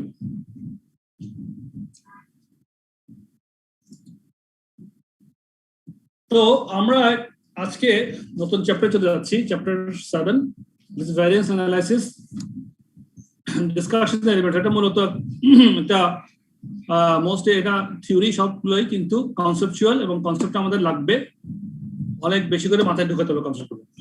এখানে কি শিখবো আমরা? ডিসকাস, এখনো চলতেছে একই discussion, costing methods and their results. Component কি এখানে explain, why and how standards are set in manufacturing and in service industries, with particular reference to the maximization of efficiency and minimization of waste. তাহলে কিভাবে আমরা standard কস্টিংটা স্ট্যান্ডার্ডসটাকে set করব manufacturing এবং service ইন্ডাস্ট্রিতে, with particular reference to maximization of efficiency, efficiency-কে বাড়াবার জন্য, reference efficiency লেভেলটাকে highest করার জন্য এবং ওয়েস্টটাকে মিনিমাইজ করার জন্য কিভাবে আমরা স্ট্যান্ডার্ডটাকে কাজে লাগাবো ম্যানুফ্যাকচারিং এবং সার্ভিস ডিপার্টমেন্টের মধ্যে। আচ্ছা, আরেকটা হচ্ছে interpret material, labour, variable overhead, fixed overhead and sales variances, distinguishing between planning and operation variances. এটা হচ্ছে আমাদের ভাইটাল পয়েন্ট এফটা। ইন্টারপ্রেট করা, কি ইন্টারপ্রেট করবো? আমরা যে ভ্যারিয়েন্স গুলো বের করতে শিখছি, এই যে material variance, labour variance, variable overhead variance, fixed overhead variance এবং সেলস ভ্যারিয়েন্স, এই যে ভ্যারিয়েন্স গুলো বের করছে এটাকে ইন্টারপ্রেট করা, কেন ভ্যারিয়েন্স গুলো হয়েছে, ফেভারেবল হচ্ছে কেন ফেভারেবল হচ্ছে, অ্যাডভার্স হচ্ছে কেন অ্যাডভার্স, এই যে ইন্টারপ্রেট করা এবং ওটাকে বের করে নিয়ে আসা রেজাল্টটাকে, এবং distinguishing between planning and operational variances. আমাদের ভ্যারিয়েন্স যেগুলো হয় এগুলো দুই কারণে হয়, একটা হচ্ছে প্ল্যানিং ভ্যারিয়েন্স, প্ল্যানিং এর কারণে ভুল হতে পারে বা ভ্যারিয়েন্সের উদ্ভব হতে পারে, আর হচ্ছে অপারেশনাল আমাদের যেই বিষয় আছে সেগুলোর কারণেও ভ্যারিয়েন্স হতে পারে। সুতরাং এই ডিস্টিংগুইশ করতে হবে আমাদের প্ল্যানিং এর কারণে কি প্ল্যানিং ভুল হয়েছে, অপারেশনাল কারণে কি, অপারেশনাল অ্যাক্টিভিটির কারণে কি ভুল হয়েছিল বা ভ্যারিয়েন্সের উদ্ভব হয়েছিল কেন, কারণগুলো। তাহলে সেটাকে আমরা ডিস্টিংগুইশ করতে হবে আমাদের, তাতে আমরা প্রপারলি আমরা কন্ট্রোলে যেতে পারবো, ভ্যারিয়েন্স কন্ট্রোল করতে পারবো তাহলে যদি আমরা ডিস্টিংগুইশটা করতে শিখতে পারি। সো এটা একটা important in planning, distinguishing between planning and operational variances. তাহলে আমাদের ভ্যারিয়েন্স গুলোকে আমরা ওইভাবে ওই চোখে আমাদের ভাগ করে নিয়ে আসতে হবে। Prepare reports using a range of internal and external benchmarks and interpret the results. তারপর রিপোর্ট করা, ইন্টারনাল বেঞ্চমার্ক, এক্সটার্নাল বেঞ্চমার্ক করা, ইন্টারপ্রেট করা, রেজাল্ট করা, এগুলো হচ্ছে আমাদের এখানে এই কম্পোনেন্ট আছে। এখানে চ্যাপ্টার ওভারভিউ কি, এই চ্যাপ্টারে কি আছে, ভ্যারিয়েন্স ডিসকাশনস এলিমেন্টস। প্রথমত হচ্ছে ইনভেস্টিগেশন, এই যে ভ্যারিয়েন্স গুলো আমরা বের করলাম ওগুলা ইনভেস্টিগেশন করে বের করা কি কি কারণে ভ্যারিয়েন্স গুলো হইলো। তারপর হচ্ছে ইন্টারপ্রিটেশন, আমরা ওগুলো ইন্টারপ্রেট করা, যে ইনভেস্টিগেশন করে প্রথমে বের করলাম, পরে ওগুলোর উপরে ইন্টারপ্রেট করলাম কি কি কারণে হইলো। প্রথমে ইনভেস্টিগেশন করে ভ্যারিয়েন্সের অ্যামাউন্ট বের করলাম, কোয়ান্টিটি বের করলাম, ভ্যারিয়েন্সের হিসাব বের করলাম, তারপর ইন্টারপ্রেট করলাম কেন ভ্যারিয়েন্স গুলো হইলো। তারপর প্রবলেমস ইন মডার্ন এনভায়রনমেন্ট, আবার এই ভ্যারিয়েন্স অ্যানালিসিসকে আমাদের মডার্ন এনভায়রনমেন্টে গিয়ে কি ধরনের প্রবলেম আমরা ফেস করি, ওটার কতটুকু কার্যকারিতা আছে, কতটুকু কার্যকারিতা নাই, সেগুলো আছে মডার্ন এনভায়রনমেন্টের প্রেক্ষিতে কিছু আলোচনা আছে সেগুলো। এটা একটা পর্যায়ে। আরেকটা পর্যায়ে হচ্ছে ম্যাকডোনাল্ডাইজেশন, এটা একটা কনসেপ্ট। ম্যাকডোনাল্ডের কথা শুনেছেন আপনারা, ফাস্ট ফুড চেইন। ম্যাকডোনাল্ডাইজেশন একটা ওদের থেকে এখানে একটা থিওরি আছে, ডিআরজি। এটা হচ্ছে আপনার ওই যে এটা হচ্ছে হেলথ রিলেটেড একটা। কেউ কিছু বললেন? আর হচ্ছে বেঞ্চমার্কিং। বেঞ্চমার্কিং হচ্ছে স্ট্যান্ডার্ডের মতোই একটা কাছাকাছি। বেঞ্চমার্কিংটা কি আমরা আলোচনা করব। এখন আসেন variance investigation.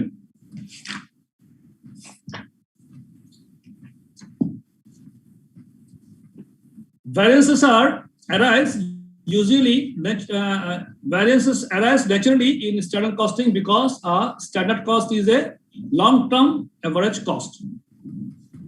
In any period, actual cost may be higher or lower than standard, but in the long run, this should cancel out if the process is under control. যদি আপনার প্রসেসটা যদি আন্ডার কন্ট্রোল থাকে, এটা মানে কি? প্রসেসটা under control থাকে মানে কি আপনার সবকিছু প্ল্যানিং করেন, অপারেশনাল অ্যাক্টিভিটিস বলেন, এগুলোর প্রসেস, এই সমস্ত প্রসেস যদি আপনার কন্ট্রোল থাকে, মানে সঠিকভাবে যদি করতে পারেন, তাহলে কিন্তু আপনার ভ্যারিয়েন্সটা বেশি হবে না। ইন এনি পিরিয়ড, তাই বলছে in any period actual cost may be higher or lower than standard, but in the long run this should cancel out if the process is under control. কারো শব্দ আসতেছে, আমি একটু মিউট করে দিই, আপনারা আনমিউট করে আমার সঙ্গে কথা বলবেন। আর আপনারা একটু মাঝে মাঝে হু হা রেসপন্স না করলে তো ভাই আমি বুঝবো না যে আপনারা আমার সঙ্গে আছেন কি নাই, বা আমি বুঝতে পারতেছি কিনা। একটু ইন্টারাকশন করেন, ইন্টারাকশন করলে আমার ভালো লাগবে, আপনাদেরও ভালো লাগবে। Variances may also arise because, তাহলে ভ্যারিয়েন্স কি কি কারণে আমাদের উদ্ভব হয়, ভ্যারিয়েন্স কেন হয়? একটা হচ্ছে পুয়ার বাজেটিং, মানে বাজেটিং করার সময় আমাদের বাজেটিং ঠিকটা সঠিকভাবে করিনি আমরা, পুয়ার ছিল। আর হচ্ছে poor recording of cost, cost রেকর্ডিংটা আমাদের পুয়ার ছিল, নট গুড। আর হচ্ছে অপারেশনাল রিজনস, অপারেশনাল যে অ্যাক্টিভিটিগুলো করি আমরা ওই কারণে ভ্যারিয়েন্স এসে। এটাই হচ্ছে আমাদের দ্য কি emphasis in the exam questions. Exam question বলেন বা আমাদের প্র্যাকটিক্যাল সিচুয়েশনে বলেন, এই অপারেশনাল রিজন গুলো কিন্তু আমাদেরকে বেশি এমফাসাইজ করতে হবে। আর কথা হচ্ছে random factors. It is important to identify the reason for a variance so that appropriate action can be taken. But time and effort will be wasted if all variances are investigated, as many will arise as a normal part of the process. এখন আমি variance সবগুলো হিসাব করতে পারি, কিন্তু আমাকে টাইমটা এবং এফোর্ট যেটা দিব সেটার যে একটা এক্সপেন্স আছে সেগুলোও মাথায় রেখে করতে হবে। আমি কি সবগুলো ভ্যারিয়েন্স আমার ক্যালকুলেশন ইনভেস্টিগেশন করা দরকার আছে, নাকি কিছু কিছু আমি বাদ দিলেও পারে? এই বিষয়টা আমাদেরকে প্র্যাকটিক্যাল সিচুয়েশনে প্র্যাকটিক্যাল ভাবে আমাদের সিদ্ধান্ত নিয়েই আগাতে হবে। যেটা বলতেছে it is important to identify the reason for variance so that the appropriate action can be taken, but time and effort will be wasted if all variances are investigated, as many will arise as a normal part of the process. কিছু তো guideline থাকবে যে commonly কোনগুলোর উপর focus দেওয়া দরকার। Yes, কিছু তো আমাদের থাকবেই, সেগুলো আমাদের তাহলে আমরা প্র্যাকটিক্যাল সিচুয়েশন যাত্রা সিচুয়েশনে যে কাজ করেন না কেন আমরা বুঝে নিতে হবে যে আমি কোন ভ্যারিয়েন্সের ক্ষেত্রে কিভাবে আমি ভ্যারিয়েন্স আমি ক্যালকুলেশন করবো বা করবো নাকি করবো না, করলে কখন করব আর না করলে কখন করব না। এগুলা ইন প্র্যাকটিস আমাদের মাথায় খেলবে, কিন্তু আমাদের বিষয়গুলো তো কনসেপ্টগুলো তো মাথায় রাখতে পারি। কনসেপ্টগুলো মাথায় থাকবে তখন আমাদের বলছে আমাদের মাথাটা তখন খেলবে যে আমি কোনটা করা উচিত কোনটা করা উচিত না, উচিত অনুচিত থেকে তখন আমরা ডিসিশন নেওয়ার মতো আমাদের সেই ক্ষমতা, মানসিক ক্ষমতা তখন সৃষ্টি হয়ে যাবে যদি আমরা এই চ্যাপ্টারটা ভালো মতো বুঝতে পারি। When should a variance be investigated? এই যে আমার কথা চলে আসছে, when should a variance be investigated? Factors to consider কি কি? The size of the variance. এখন যদি ভ্যারিয়েন্সের সাইজ যদি অনেক বড় হয়ে যায় তাহলে অবশ্যই আমাদের মিস করা উচিত। The size of the variance, the likelihood of the variance being controllable or its cause already known. Likelihood of the variance being controllable or its cost already known. যদি আমি জানি যে এটা কারণটা কি আছে বা এই ভ্যারিয়েন্সটা যে আমার কন্ট্রোলেবল কিনা, হ্যাঁ, তখন আমি এটা ক্যালকুলেশন করে দেখবো এবং কন্ট্রোলেবল হলে আমি কন্ট্রোল করার চেষ্টা করবো। The likely cost of an investigation, আমার ইনভেস্টিগেশন করতে আমার কস্ট কি খুব বেশি হয়ে যাবে কিনা সেটাও চিন্তা করতে হবে। যদি কস্ট যদি বেশি হয়, যেমন ভ্যারিয়েন্সের আমার যা কস্ট তার চেয়ে ইনভেস্টিগেশন কস্ট যদি বেশি হয়ে যায় তাহলে কি এটা ভাইবল হবে কিনা? না স্যার, ভাইবল হবে না। হ্যাঁ, so the likely cost of investigation এটাও তো আমাদের চিন্তা করতে হবে যে আমি এটা ইনভেস্টিগেশন করবো, আমার যে এফোর্টটা দিব, যে টাইমটা দিব, ওখানে যে কস্ট ইনভলভমেন্ট আছে ওইটা আবার ভ্যারিয়েন্সের থেকে বেশি পড়ে যায় কিনা। তখন বেশি বললে তো আমরা খামাকাটা হিতে চিন্তে বিপরীত হবে। তাই the likely cost of an investigation. তারপর আসেন the interrelationship of variances. ভ্যারিয়েন্সের মধ্যে কিন্তু কিছু ইন্টাররিলেশনশিপ থাকে। একটা ভ্যারিয়েন্সের কারণে অন্য একটা ভ্যারিয়েন্সের সৃষ্টি হতে পারে, এটাও আমাদেরকে কিন্তু মাথায় রাখতে হবে, বুঝতে হবে। বুঝবো আমরা প্র্যাকটিক্যালি করতে গেলে আমরা এটা বুঝে যাবো যে একটা ক্ষেত্রে ভ্যারিয়েন্স আছে, ওটার ক্ষেত্রে এটার জন্য অন্য একটা ভ্যারিয়েন্স সৃষ্টি হয়েছে। তাহলে ইন্টাররিলেশনশিপ of ভ্যারিয়েন্সেস, the type of standard that was set. এরপরে স্ট্যান্ডার্ডের যে টাইপটা আমরা করতেছি তার উপর আমরা ভ্যারিয়েন্স ইনভেস্টিং করবো আর করবো না সেটাও আমরা বলবো।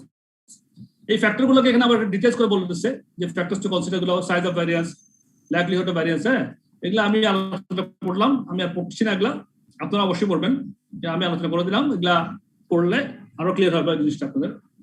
এবার ভ্যারিয়েন্স ইনভেস্টিগেশন টেকনিক্স গুলো কি? ভ্যারিয়েন্সের যে ইনভেস্টিগেশন করবো তার টেকনিক্স কি? একটা হচ্ছে reporting by exception. Reporting by exception এটা কি? Variance reports might identify significant variances. This is a form of reporting by exception in which particular attention is given to the aspects of performance that appear to be exceptionally good or bad. যদি আমার ভ্যারিয়েন্সটা যদি exceptionally good or bad হয়ে যায় তখন তাহলে report করবো আমি by, তাহলে এটাকে বলি reporting by exception. Aspects, particular attention is given to the aspects of performance that appear to be exceptionally good or bad. মানে ভালো হয়েছে, যে এমন ভালো হয়েছে, ভীষণ ভালো হয়ে গেছে, তো ভাই এত ভালো কেন হইলো, এত ভালো হওয়ার দরকার না, বেশি ভালো ভালো না, একটা বলো না আমরা কথা, বেশি ভালো ভালো না, এক্সেপশনালি গুড। এক্সেপশনালি গুড আমি কেন নিব? আমার তার মানে আমার স্ট্যান্ডার্ড কোনো সমস্যা ছিল না, তো এক্সেপশনালি গুড হওয়ার দরকার নেই। Exceptionally good is not good, তাহলে আমার তখন ব্যালেন্স আমি একটা অ্যানালাইসিস করার দরকার হতে পারে। হ্যাঁ, আবার এক্সেপশনালি ব্যাডও, সেটাও তো আমার জন্য অবশ্যই ভালো না।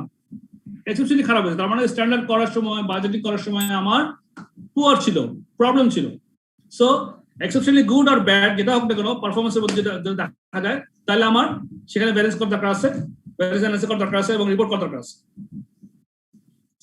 যেমন for example, a rule might be applied that all adverse variances exceeding 5% of standard cost should be investigated, and all favorable variances exceeding 10% of the standard should also be investigated. এটা একটা স্ট্যান্ডার্ড করে ফেলতে পারি যে আমার যদি variance যদি আমার 5% বেশি হয় অ্যাডভার্স গুলো, তাহলে আমি ইনভেস্টিগেশন করব।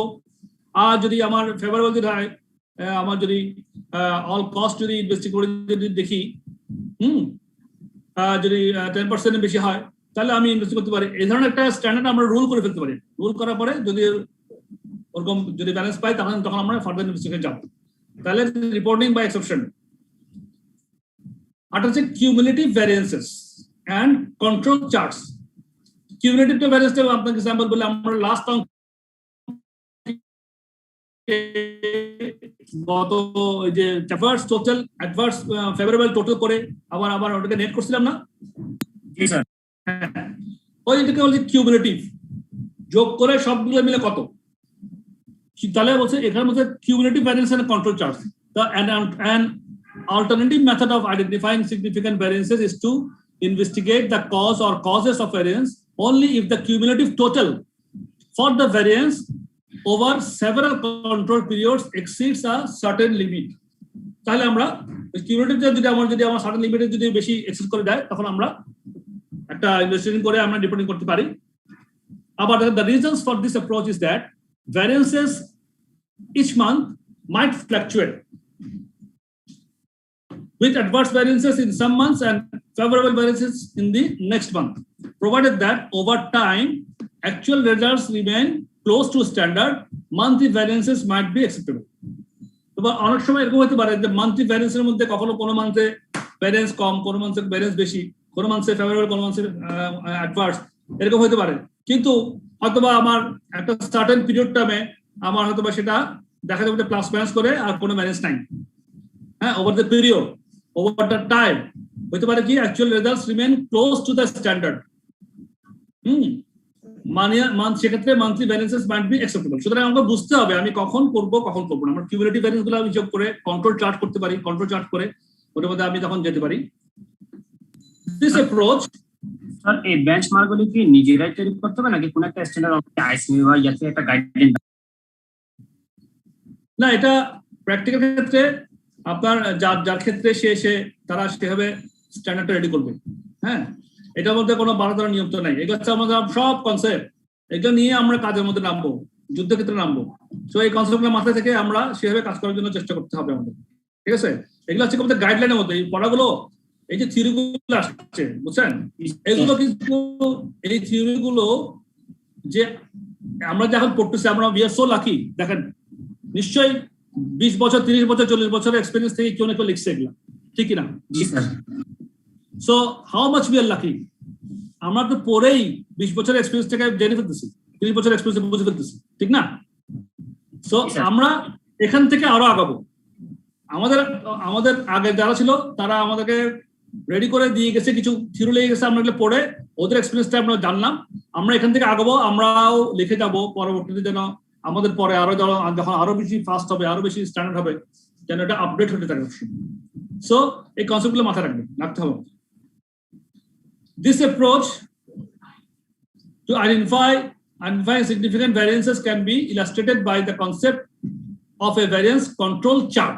একটা control chart করে ফেলতে পারি, variance control chart. Variances should only be investigated when the cumulative total of variances exceeds predetermined control limits. ঠিক আছে না? তাহলে আমরা যে ভ্যারিয়েন্স শিখলাম, এগুলো হচ্ছে আমাদের প্র্যাকটিক্যাল বিষয়।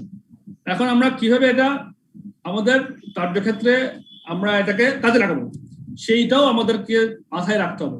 আমাদের কস্ট বেশি হয়ে যায় কিনা, এই যে এই সমস্ত বিষয়গুলো ফ্যাক্টরস টু কনসিডার, কখন ইনভেস্ট করবো, সাইজ অফ দ্য ভ্যারিয়েন্স কি, likelihood of the variance being controllable or not, or cost already known or not, likely cost of an investigation, interrelationship of variances, type of standard that was set, এগুলা আমাদের মাথায় রেখে তখন আমরা investigation করবো কি করবো না চিন্তা করতে পারি। ইনভেস্টিগেশন করার টেকনিক আছে, রিপোর্টিং বাই এক্সেপশন, কখন রিপোর্টিং করবো, 5% রুল করতে পারি, 5% 10% ভ্যারিয়েন্স হলে তখন আমরা রিপোর্টিং করবো, কিউমুলেটিভ ভ্যারিয়েন্স করতে পারি, কন্ট্রোল চার্ট করতে পারি, হ্যাঁ, করে আমরা ভ্যারিয়েন্স গুলো সেট করবো। এখানে বলছে setting the control limits, setting the control limits. The control limits used as a basis of determining whether a variance should be investigated may be set statistically based on the normal distribution. আমরা standard deviation করছি, আমরা স্ট্যাটিস্টিকের মধ্যে করছি, standard ডেভিয়েশনের যে নিয়মগুলো আছে সেগুলো কাজে লাগায় কিন্তু করা যায়। হ্যাঁ, if a company has a policy to investigate variances that fall outside the range or that includes 95% of outcomes, then variances which exceed 1.96 standard deviations from the standard would be investigated. Standard deviation আপনারা পড়ছেন সবাই, স্ট্যাটিস্টিক্সের মধ্যে পড়ছেন, ওই কনসেপ্টটা ওই থিওরিটাকে কাজে লাগে আমরা একটা কন্ট্রোল চার্ট লিমিট করতে পারি। If a company has a policy to investigate variances that fall outside the range that includes 99% of outcomes, then variances which exceeds 2.58 standard deviations from the standard would be investigated. So standard ডেভিয়েশনের বিষয়ে statistics যে আমরা করছি ওগুলো জানছিলাম, ওই কনসেপ্টগুলো এখানে কাজে লাগানো যেতে পারে। For control purposes, management might need to establish why a particular variance has occurred. Control purpose মানে কি, নিয়ন্ত্রণ করার জন্য, যখন নিয়ন্ত্রণ করার বিষয়টা আসবে। For control purposes, management might need to establish why a particular variance has occurred.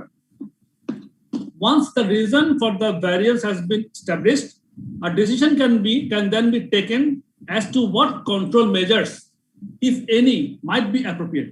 ঠিক না? আমরা যখন ভ্যারিয়েন্স গুলো যখন ইনভেস্টিগেশন করব, কি কারণে ভ্যারিয়েন্স উদ্ভব হয়েছে, তখন আমাদের ম্যানেজমেন্ট যদি প্রয়োজন মনে করে কন্ট্রোল মেজার নিতে পারে। প্রয়োজন মনে করে নিবে না, প্রয়োজন মনে করে নিবে, তাহলে আমাদের ইনভেস্টিগেশন করে সেই রিপোর্টটা যখন দিব তখন কি হবে, a decision can be taken as to what control measures, if any, might be appropriate to prevent the adverse variance continuing in the future, or to repeat a favorable variance in the future, or to bring actual results back on course to achieve the budgeted targets. তাহলে এই যে অ্যাডভার্সের কথা বলছে, favourable কথা বলছে, যদি আমরা adverse হয় তাহলে এটাকে প্রিভেন্ট করতে হয় কিভাবে করব, কি কন্ট্রোল মেজার নিলে ভবিষ্যতে আমাদের অ্যাডভার্স ভ্যারিয়েন্স গুলো হবে না, তাহলে to prevent the adverse variances, আর to repeat favourable variance in ফিউচারে আমার যদি ফেভারেবল ভ্যারিয়েন্স গুলো আরো কিভাবে রিপিট করা যায় সেটাও চিন্তা করতে পারি। অথবা আমি অ্যাডভার্স চাই না, ফেভারেবল চাই না, to bring actual results back on course to achieve the budgeted targets. তাহলে কন্ট্রোল মেজারটা কিভাবে নিব, এগুলা অনেক কিছুর উপরে আমাদের সিদ্ধান্তগুলোর উপরে নির্ভর করবে। বোর লাগতেছে আপনাদের আলোচনা শুনতে?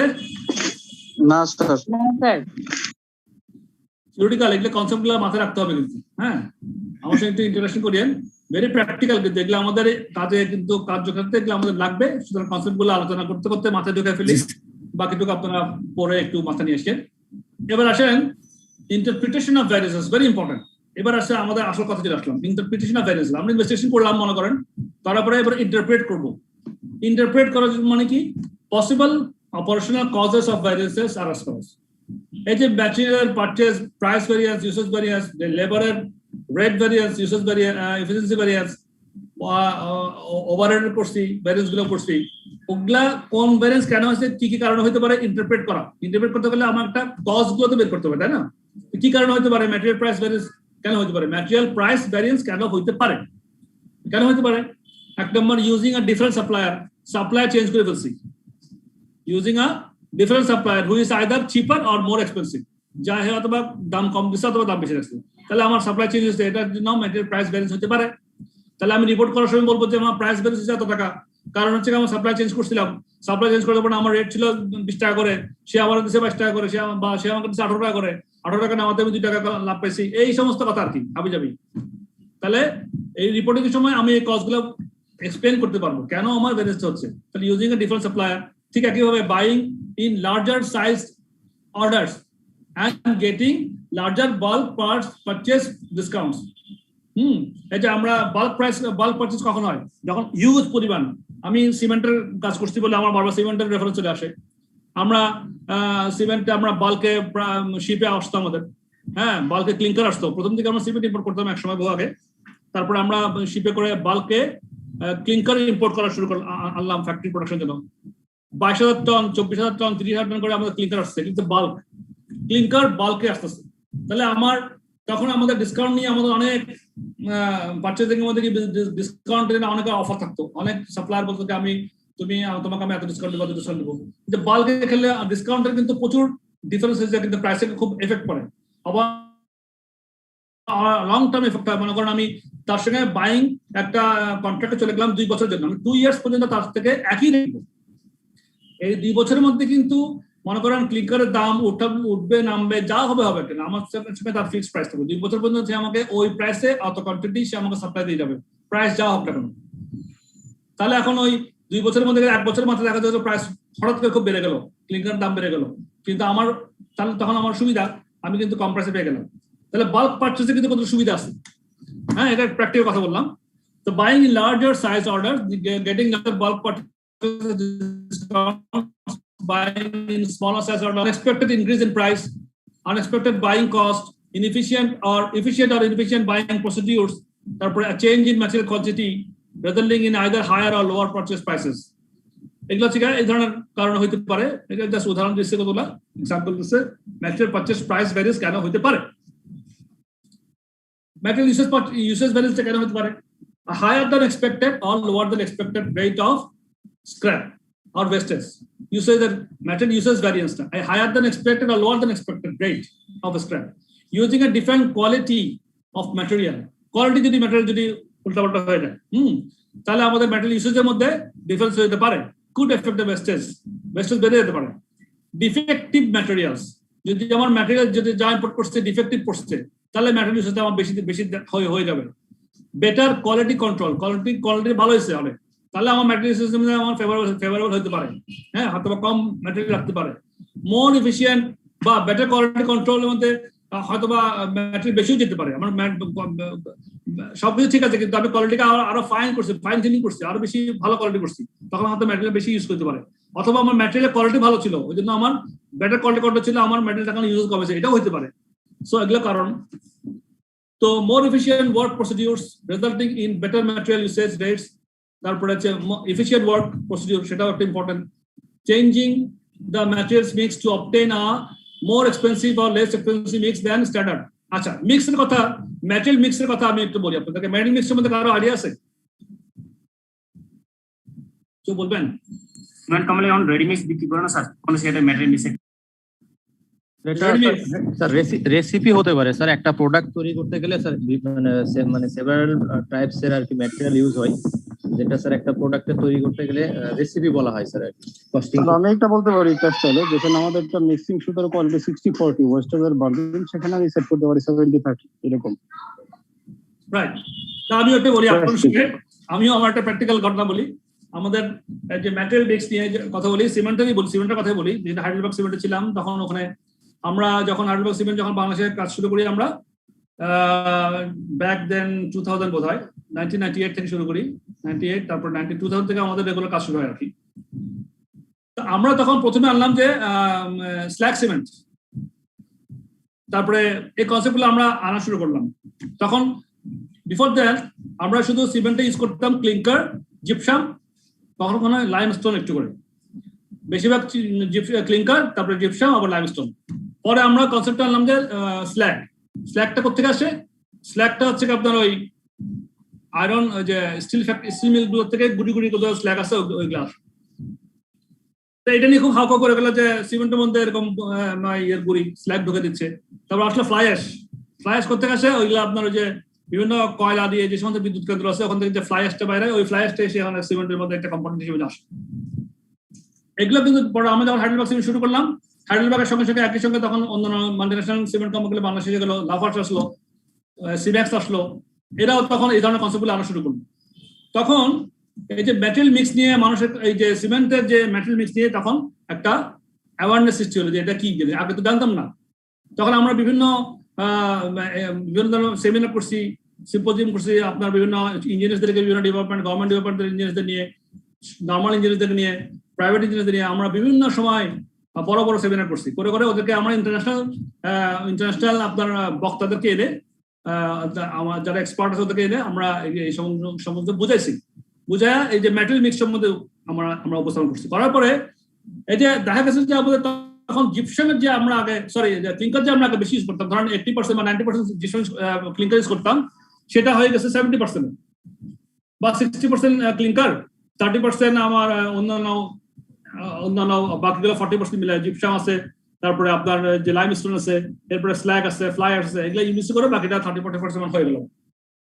তাতে কিন্তু ম্যাটেরিয়াল মিক্সের উল্টা কারণে কিন্তু আমার কস্ট অফ প্রোডাকশনের মধ্যে একটা বিশাল একটা ইম্প্যাক্ট পড়লো, এবং আমার সিমেন্টের কোয়ালিটি ভালো হইলো, এবং নতুন কনসেপ্ট আসলো বাংলাদেশে, এবং কোন সিমেন্ট কোন কাজে কোথায় লাগে, কিভাবে লাগে, সমুদ্রের জন্য কোনটা ভালো হবে, ঘরের কাজের জন্য কোনটা ভালো হবে, এই ধরনের বিভিন্ন থিওরি আমরা দিতে থাকলাম, আর মার্কেটে ওগুলো আমরা পরিচিত হতে থাকলাম। তাহলে এই যে ম্যাটেরিয়াল মিক্স হয়ে যায়, হ্যাঁ, তো এটার জন্য এই কথাটা এখানে আসছে যে চেঞ্জিং দ্য ম্যাটেরিয়ালস মিক্স, এই যে changing the materials mix to obtain a more expensive or less expensive mix than the standard. এই কারণেও ম্যাটেরিয়াল ইউসেজটা এই যে ভ্যারিয়েন্সের মধ্যে ম্যাটেরিয়াল ইউসেজ ভ্যারিয়েন্স হইতে পারে। তাহলে ম্যাটেরিয়াল সম্বন্ধে গেল, তো এইটা আমি একটু জাস্ট বললাম, আর একটু আসতে বলি। তবে লেবারের ক্ষেত্রে তাই, লেবার রেটে হয়, লেবার এফিসিয়েন্সি বলতে হয়। লেবার রেটে কি? Unexpected increase in basic salary rate, payments of bonuses using labour that is more or less experienced, তাহলে লেবার রেটে ভ্যারিয়েন্স এখানে হইতে পারে। আর change in the composition of workforce, skill labour বেশি করলাম বা কম করলাম, আনস্কিল লেবার বেশি করলাম বা কম করলাম, এই যে কম্পোজিশন অফ ওয়ার্কফোর্স, এই জন্য লেবার রেটে ভ্যারিয়েন্স হতে পারে। তবে লেবার এফিসিয়েন্সি ভ্যারিয়েন্স কেন হতে পারে? Taking more or less time than expected to complete work. তারপর using labor that is more or less experienced, a change in the composition of mix of workforce, একই কারণে, same কারণে। improve working methods improve করে গেল, তাহলে আমার labour এফিসিয়েন্সিতে ভালো হতে পারে। Industrial action by workforce working to rule. তারপর পুয়ার সুপারভিশন, আমার সুপারভিশন খুব পুয়ার ছিল, পুয়ার সুপারভিশন খুবই পুয়ার, তারপরে এফিসিয়েন্সিটা কি হলো? খারাপ হয়ে গেল। improvements in efficiency due to learning effect amongst the workforce, unexpected lost time due to production bottlenecks and resource shortages. Production bottlenecks কথাটা আবার চলে আসছে, মনে পড়ে আপনাদের bottlenecks সম্বন্ধে? কি মনে পড়ে? কোথায় করছিলাম bottlenecks-টা? ওই যে activity thank you. Activity base costing এর মধ্যে bottleneck কথা আসছিল ওদের, না? জি স্যার। তারপরে থ্রুপুটে আসছিল, থ্রুপুটে আসে না মনে হয়, অ্যাক্টিভিটিতে মনে হচ্ছে। আমার 5টা প্রসেসের মধ্যে যেটা লোয়ার সেটার উপর বেস করে ইকোনমিক্যাল বাজেট করা উচিত, সেরকম। হ্যাঁ, বটলনেক হচ্ছে তাহলে কি মানে, আমার যে পর্যায়ে প্রোডাকশন প্রসেস, যে পর্যায়ে গিয়ে আমার প্রোডাকশনটা একটু বন্ধ হয়ে যায় বা থেমে যায়, বাধাগ্রস্ত হয়ে যায়, বটলনেক, প্রোডাকশন বটলনেক। হ্যাঁ, তাহলে unexpected loss time due to production bottlenecks and resource shortages. আবার রিসোর্স শর্টেজের কারণেও বটলনেক হতে পারে, প্রোডাকশন বটলনেক হতে পারে। এই একই রকম ভাবে ওভারহেড ভ্যারিয়েন্সেস গুলো হতে পারে, যে আমাদের fixed overhead expenditure adverse variances are caused by spending in excess to the budget. The variable production overhead efficiency variance হতে পারে, the cause are similar to those for a direct labor efficiency variance. Sales price variance, sales volume variance কেন হতে পারে? Sales price হতে পারে কারণ higher than expected discounts offered to customers, তাহলে price variance হতে পারে। ডিসকাউন্টটাকে আমি এক্সপেকটেশন থেকে বেশি ডিসকাউন্ট দিয়ে ফেলছি, অফার করে ফেলছি, লোয়ার দেন এক্সপেক্টেড ডিসকাউন্ট, বাস উল্টাটা আমার, তাহলে আমার প্রাইস প্রেসটা বেশি।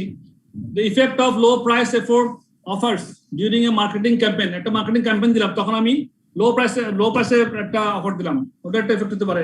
Market conditions facing forcing to industry wide price change, অনেক সময় মার্কেট কন্ডিশন এমন এত বেশি ডাউন হয়ে গেছে যে আমাকে হয়তোবা প্রাইসটা খুব কম দাম দিয়ে আমাকে হয়তোবা মার্কেটে টিকে থাকার জন্য বিক্রি করতে হয়েছে। তাহলে সেক্ষেত্রে আমার সেলস প্রাইসের একটা ব্যালেন্স হতে পারে। এবার সেলস ভলিউম ব্যালেন্স কখন হবে? সাকসেসফুল আর আনসাকসেসফুল ডাইরেক্ট সেলিং এফোর্টস। এই দেখেন এগুলোর উপরে কিন্তু আমাদের সিদ্ধান্তের উপরে, যেমন মনে করেন আমার সেলস ভলিউম ব্যালেন্সের মধ্যে এই আমরা বুঝলাম যে সাকসেসফুল আর আনসাকসেসফুল ডাইরেক্ট সেলিং এফোর্টস। তাহলে যদি আমরা বলি যে আমার সেলস ভলিউমটা কম হয়েছে বা বেশি হয়েছে, কম হয়েছে আনসাকসেসফুল ডাইরেক্ট সেলিং এফোর্টস এর কারণে, তাহলে এটা সেলস ম্যানেজারের কাছে যদি রিপোর্টটা করি তখন উনি কিন্তু এটা একটা পর্যাপ্ত একটা উনি একটা অ্যাকশন নিতে পারে যে আমার সেলস ফোর্সের ডাইরেক্ট সেলস ফোর্সের যে টিমটা আছে ওদেরকে আরো কিছু কিভাবে আরো মোটিভেট করা যায়, আরো কিভাবে সেলসটাকে বৃদ্ধি করা যায়। তাহলে এই জন্যই এই ইনভেস্টিগেশন করে আমি রিপোর্ট করলাম সাকসেসফুল আর আনসাকসেসফুল ডাইরেক্ট সেলিং এফোর্টস, তারপর সাকসেসফুল আর unsuccessful marketing efforts, unexpected changes in customer needs and buying habits. Unexpected change হয়ে গেছে কাস্টমার নিডস, কাস্টমাররা যে চাহিদা আছে বা তাদের যে কেনার যে হ্যাবিটটা ছিল, কেনার হ্যাবিটটা ইম্পর্টেন্ট পয়েন্ট, কেনার হ্যাবিট রুচির পরিবর্তন, যেটা রুচির পরিবর্তন হয়ে যেতে পারে, হ্যাঁ হতে পারে। তাহলে আনএক্সপেক্টেড চেঞ্জ হয়ে গেল। আগে আমি মনে করেন শার্টের কলার থেকে বড় কলার পড়তাম, হঠাৎ করে চেঞ্জ হয়ে গেল, আমার শার্টের কলার ছোট কলার হয়ে গেল, তাহলে বড় কলার শার্ট গুলো এখন আমি কেউ কিনতেছে না, হতে পারে এরকম। তাহলে unexpected changes in customer needs and buying habits, failure to satisfy demand due to production difficulties. Production difficulty এখানে আমরা ডিমান্ডকে ফুলফিল করতে পারি নাই, প্রোডাকশন বন্ধ ছিল। Higher demand due to cut in selling prices and lower demand due to increase in sales prices. তাহলে এগুলো কারণে সেলস ভলিউম হতে পারে। কি কারণে হয়েছে না হয়েছে সেটা আমরা প্র্যাকটিক্যালি ইনভেস্টিগেশন করে বের করে রিপোর্টিং করে এরপরে আমরা ওইটার কন্ট্রোল মেজারে যাবো কি যাবো না সিদ্ধান্ত নেওয়া পর্যন্ত হচ্ছে আমাদের কাজ। তারপরে আমরা বলে দেবো, এরপরে বিভিন্ন ডিপার্টমেন্ট কাজ করবে অথবা বোর্ড অফ ডিরেক্টররা কাজ করবে। আমাদের কাজ হচ্ছে এগুলো বের করে আমাদেরকে উপস্থাপন করা ম্যানেজমেন্ট বোর্ডের সামনে বা স্পেসিফিক আপনার রেসপন্সিবল সেলস ম্যানেজার হোক প্রোডাকশন ম্যানেজারদের কাছে আমাদের এটা উপস্থাপন করা। কি বল লাগতেছে? হ্যাঁ ঠিক আছে স্যার, এক্সেলেন্ট। না স্যার, এগুলা আলোচনা করতেই হবে, মাথায় ঢোকাইতে হবে এগুলা, কারণ রিপোর্টিং যখন করবেন প্র্যাকটিক্যাল ডিসিশন লাগবে। এবার দেখেন পসিবল ইন্টারডিপেন্ডেন্স বিটুইন ভ্যারিয়েন্সেস। ওই একটা কথা বলছিলাম ইন্টাররিলেশনশিপ, ভ্যারিয়েন্স গুলোর মধ্যে ইন্টারডিপেন্ডেন্স থাকে, possible interdependence. In many cases the explanation of one variance might also explain one or more other variances, in which case the variances are interrelated. For control purposes, it might therefore be necessary to look at several variances together, not in a isolation. যদি আমি control purpose যাই তখন আমার এটা উচিত যে several variance গুলো একসঙ্গে আমি অ্যাকুমুলেট করে দেখা, নট ইন আইসোলেশন। আমি একটা ভ্যারিয়েন্সকে নিয়ে শুধু চিন্তা করতাম যে আমার সেলস প্রাইস ভ্যারিয়েন্সটা এত বেশি হয়ে গেল কেন, বা আমার পারচেজের মধ্যে সেলস পারচেজ ম্যাটেরিয়াল পারচেজ ভ্যারিয়েন্সটা ম্যাটেরিয়াল ইউজ ভ্যারিয়েন্স এত বেশি হলো কেন। শুধু আমি একটা নিয়ে চিন্তা করলাম না, আমাকে কিন্তু আদার ফ্যাক্টর গুলো মাথায় রাখতে হবে। আরো কোরিলেটেড অনেক ফ্যাক্টর থাকতে পারে, কোরিলেটেড অনেকগুলো ফ্যাক্টর থাকতে পারে, তো ভাই সেগুলো আমাকে চিন্তা করতে হবে। সেজন্য for control purposes it might therefore be necessary to look at several variances together and not in isolation. Some examples for interdependence between variances listed below. কি কি আছে? যেমন মনে করেন using cheaper material will result in a favorable material price variance, but using cheaper material in production might increase the wastage rate and cause in a fall in a labor productivity. তাহলে আমি কম দাম দিয়ে material যদি কিনি সেটা আমার labour এফিসিয়েন্সিতে গিয়ে সমস্যা হতে পারে, প্রোডাক্টিভিটি খারাপ হতে পারে। তাহলে কত টাকা হিট করতেছে ওটা, ইউ নো? হ্যাঁ, দিস আর দ্য থিংস। তাহলে এখানে সেক্ষেত্রে আমাদের এগুলো চিন্তা করতে হবে যে ইউজিং এই ধরনের কাজের কারণে আমাদের ইন্টারডিপেন্ডেন্ট একটার জন্য কোনটার জন্য কি হচ্ছে। আমি শুধু আমার লেবার এফিসিয়েন্সি খারাপ বলে দিলে তো হলো না। লেবার এফিসিয়েন্সি কেন খারাপ? এটা কি লেবারের কারণে খারাপ? কিন্তু দেখা যাবে হয়তো ম্যাটেরিয়ালটা খারাপ ছিল, যার ধরনের বেশি বেশি প্রোডাকশন ব্রেকডাউন হয়েছে, প্রোডাকশন হল্ট হয়ে গেছে বেশি বেশি। তো বেশি বেশি প্রোডাকশন হল্ট হয়ে গেলে আমার লেবার এফিসিয়েন্সি কম দেখাচ্ছে, ঠিক না? So this are the vital point আমাদের চিন্তা করতে হবে, এগুলা মাথায় খেলতে হবে। ইউজিং আমি দেখেন কত সুন্দর এক্সাম্পল দিচ্ছি, using cheaper materials will result in a favorable material price variance, but using the cheaper material in production might increase the wastage rate, যেটা adverse material usage হবে, এবং and cause in a fall in labor productivity, যেটার জন্য adverse labor and variable overhead efficiency adverse হইতে পারে। তাহলে আমাদের গল্পটা কথা ছিল ম্যাটেরিয়াল পারচেজ যে ফেভারেবল প্রাইস পাইছি, এটা ফেভার হওয়াটা কি আসলে কি ভালো ছিল আমাদের জন্য? না স্যার, না, কারেন্টলি কি ফেটেছে। হ্যাঁ, এটা ভালো ছিল না। সো আমরা কিন্তু চোখ বন্ধ করে বলে দেবো যে এটা ভালো, ওটা বলতে পারবো না। কিন্তু এই কথাটা আপনার রিপোর্ট করার সময় যদি রিপোর্ট রাইটিং এর কোনো আপনার প্রশ্ন আসে, এটা কিন্তু মাথায় রেখে খেয়াল করবেন যে আসলে আমি কি উত্তর দিচ্ছি, ঠিক আছে? তাহলে দেখবেন যে সুন্দর করে ডিসিশন নিতে পারবেন। তাহলে আমার শুধু ম্যাটেরিয়াল প্রাইস ভেরিয়েন্স আমার খুব ফেভারেবল হয়ে গেল, আমি খুশি হয়ে গেলাম, বাহ দারুণ প্রাইস কিনছি, আমরা কম দামে কিনছি, কিন্তু আমার প্রোডাকশন ওয়েস্টেজের কারণে আমার অ্যাডভান্স মেটেরিয়াল ইউসেজ হইলো, সেখানে আমার ফল হইলো, আমার লেবার এফিসিয়েন্সি ফল হইলো, ভ্যারিয়েবল ওভারহেড এফিসিয়েন্সি ফল হইলো, এগুলো অ্যাডভান্স হইলো। তাহলে আমার তো এগুলা কারণটা বুঝতে হবে। হ্যাঁ, এরকম ভাবে দেখেন, using more experienced labor to do the work will result in an adverse labor rate variance, but productivity might be higher as a result, favorable labor and variable overhead efficiency.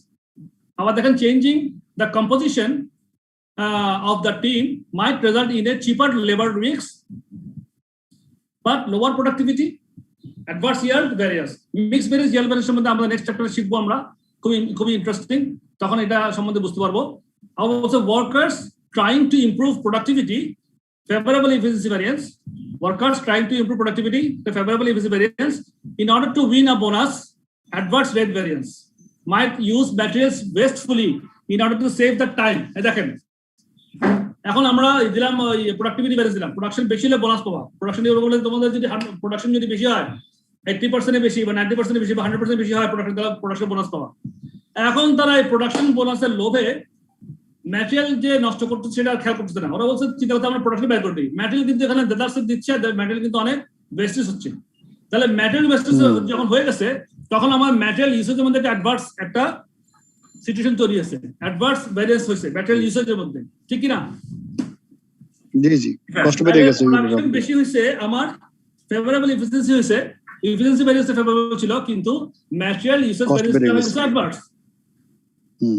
হ্যাঁ, তাহলে ওইটা আমাদেরকে চিন্তা করতে হবে যে আমাদের এফিসিয়েন্সি ফেভারেবল হইলেই ভালো না, খারাপ বেশি হইলেও ভালো না, খারাপ হলে ভালো না খারাপ, সেটাকে আমাদেরকে বুঝে কি কারণে ভালো না খারাপ সেটা ইনভেস্টিং করতে হবে। ইনভেস্টিং করে তারপর রিপোর্ট করতে হবে যে ভাই এইটার কারণ হচ্ছে এটা, এই অ্যাডভার্স রেজাল্টের কারণ হচ্ছে এটা, এই ফেভারেবলের কারণ হচ্ছে এটা, এভাবে করে লিঙ্ক আপ করে দেখাতে হবে। কাটিং সেলস প্রাইসেস, এটা হচ্ছে অ্যাডভার্স সেলস প্রাইস ভ্যারিয়েন্স, তাই না? সেলস প্রাইস যদি কাট করে দিই, তাহলে আমার সেলস প্রাইস ভ্যারিয়েন্স অ্যাডভার্স হবে, might result in higher sales demand for customers. তাহলে ভলিউম ব্যালেন্সটা ফেভারেবল সেলস ভলিউমটা, আমার ভলিউমটা বেড়ে যাবে। আমি প্রাইস কমে দিলাম, প্রাইসের মধ্যে আমার অ্যাডভার্স হয়ে গেল, ভলিউমটা বেড়ে গেল। সুতরাং কোনটা ভালো কোনটা খারাপ বুঝে কি করতে হবে, বুঝে অ্যান্সার করতে হবে আমাদেরকে, ঠিক না? Very practical is possible in the difference of between variances. এই জন্য এই চ্যাপ্টারটা, এই চ্যাপ্টারে কোনো অঙ্ক নাই, কিন্তু এই চ্যাপ্টারটার মধ্যে খুব ইন্টারেস্টিং। এই ইনফরমেশন গুলো বুঝে মাথার মধ্যে আমরা রেখে দেবো ইনশাল্লাহ। লেখার সময় যাতে আমাদের রিপোর্ট রাইটিং যেন আমরা কোনো ভুল না করি, ঠিক আছে? জি স্যার। আরেকটা কথা বলে শেষ করবো আজকে ক্লাসটা, টাইম শেষ। এটা বলে দিই, দ্য কন্ট্রোলেবিলিটি প্রিন্সিপাল। এটা কি জিনিস? Controllability means the extent to which a specific manager can control costs or revenues or any other items such as output quantity. The controllability principle is that a manager should only be made accountable and responsible for costs and revenues that he or she can control directly. In variance reporting, this means that variances should be reported to the managers who are in a position to control the cost or revenues to which the variances relate. তাহলে কি controllability প্রিন্সিপালটা হচ্ছে ওইটাই, যে specific ম্যানেজারকে যখন আমি যিনি control করতে পারবেন কস্টটাকে অথবা রেভিনিউটাকে যিনি কন্ট্রোল করতে পারবেন, হ্যাঁ, ওনাকেই আমি এটা রিপোর্ট দিব। The controllability principle is that the manager should only be made accountable or responsible. ওই ম্যানেজারকে বলবো যে তোমার এখানে তোমার অ্যাকাউন্ট, তোমার department, you are accountable, you are responsible for the cost increase or for the cost decrease, you are responsible for revenue up or revenue down. So this is the control. Control means the extent to which a specific manager can control costs or revenues or any other items such as output quality. The controllability principle is that a manager should only be made accountable and responsible for cost and revenues that he or she can control directly. In variance reporting, this means that variances should be reported to the managers who are in a position to control the cost and revenues to which the variances relate. যাই হোক, আমাদের সময় আজকে মনে হয় আর cover করতে পারতেছি না। তো পড়লাম আজকে আমরা নেক্সট এটা বাকিটা কয়েকটা আছে শেষ করে দেবো নেক্সট চ্যাপ্টার করে, তারপর আমরা আগামী ক্লাসে ইনশাল্লাহ নেক্সট চ্যাপ্টার চলে যাওয়ার চেষ্টা করবো। বাট আজকের এই পড়াটা আপনাদের কেমন লাগলো? ভালো লেগেছে স্যার। ভালো sir, theoretical base but important. Sir চ্যাপ্টারটা আসলে ছিল মোর ইনফরমেটিভ, যা অন্যান্য চ্যাপ্টারতে অনেক বেশি হেল্প করে। রাইট, এটা আপনারা যদি এই চ্যাপ্টারে যে কনসেপ্টগুলো আছে, এই চ্যাপ্টার পুরো practical oriented chapter, variance practical oriented, এই খুবই মজার। এই চ্যাপ্টারটা খুব মজার, কিন্তু আমার এই চ্যাপ্টারটা পড়াতে খুব মজা লাগে, বলতে খুব মজা লাগে, কারণ খুব প্র্যাকটিক্যাল তো বিষয়গুলো। তো যাই হোক, আপনারা এটা ভালো মতো পড়বেন এগুলো, হ্যাঁ। আর লাস্ট চ্যাপ্টারে কিন্তু যে অঙ্কগুলোর কথা বললাম, 10 নম্বর বললাম না, এক্সাম্পল 10, তারপরে লাস্ট অঙ্কটা, তারপরে টেস্ট অফ আন্ডারস্ট্যান্ডিং গুলো করবেন। টেস্ট অফ আন্ডারস্ট্যান্ডিং 7, 8 না, কতটা বললাম? 6, 7, 8 বললাম নাকি? 8, 9, 10 বলছি। 8, 9, 10 ওগুলো হাতে কলমে করবেন, বাকি সবগুলো পড়বেন, পড়ে একদম মানে কনসেপ্ট যেন আমাদের ক্লিয়ার থাকে, কনসেপ্ট যেন ক্লিয়ার থাকে, আর তাহলে ইনশাল্লাহ আমাদের আর কোনো ঝামেলা হবে না। সো আজকে একটু থাক, হ্যাঁ। ওকে স্যার, সবাইকে ধন্যবাদ। এখানে অনেকে চ্যাটে বন্ধন লাগছেন, স্যার এর কথা কি কাটে মনে হয়, নাহলে বললো কেন? আচ্ছা, আরেকজন লিখছেন, sir can we do the math in this way? কোন ওয়েতে ভাই বুঝতে পারতেছি না। প্রণেশ কুমার লিখেছেন, আমি তো বুঝতে পারিনি। আর একটা অ্যাটাচমেন্ট দিয়েছি স্যার আপনার চ্যাট বক্সে। ও আচ্ছা, এটা তো আমি দেখতে হবে, এটা আমি দেখি নেই।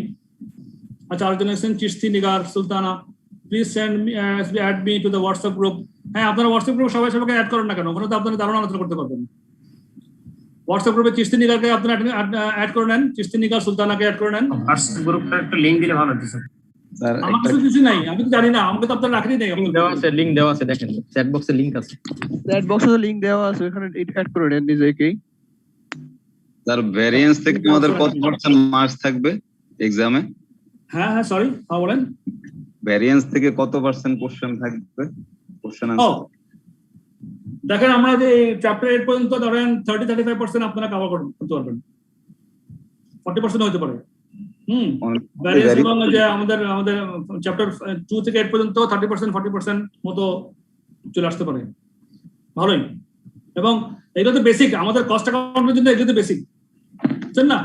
এগুলো কিন্তু ভালো মতো জানতে হবে, সারা জীবন লাগবে আপনাদের। সো এগুলা মিস করা যাবে না, ভেরি প্র্যাকটিক্যাল, ইম্পর্টেন্ট। আচ্ছা, এখানে অনেকেই বলছেন যে please add me to the WhatsApp group. এটা আপনার একটা বড় জানতে কিভাবে অ্যাড হবে সবাই, কারণ এখানে আমার মনে হয় এটা খুব ইম্পর্টেন্ট, ডাইরেক্ট সবাই অ্যাড হওয়া উচিত। অনেকেই বেশিরভাগ লিখছেন যে please add me in the group. তাহলে আপনারা একটু সবাইকে একটু অ্যাড করে নেন প্লিজ, হ্যাঁ, অনেকেই বলছে কিন্তু এটা। তো থ্যাংক ইউ সো মাচ। আমি চ্যাট বক্সে লিংক দেওয়া আছে, চ্যাট বক্সে লিংক দেওয়া আছে, ওই লিংকে ক্লিক করলে অ্যাড হয়ে যাবে। চ্যাট বক্সে লিংক নেই, হ্যাঁ আছে, প্লিজ চেক করেন, উপর দিকে যান, লিংক দেওয়া আছে, আপনার ওতে ক্লিক করলে হবে। ও আচ্ছা, বুঝছি।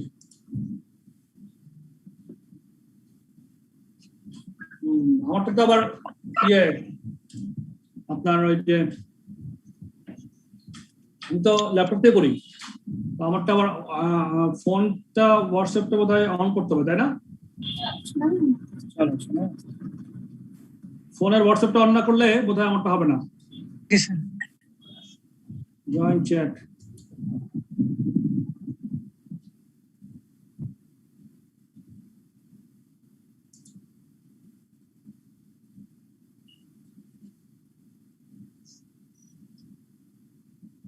দেখি আমি চেষ্টা করছি, আপনারা কি পারতেছেন এটা করতে?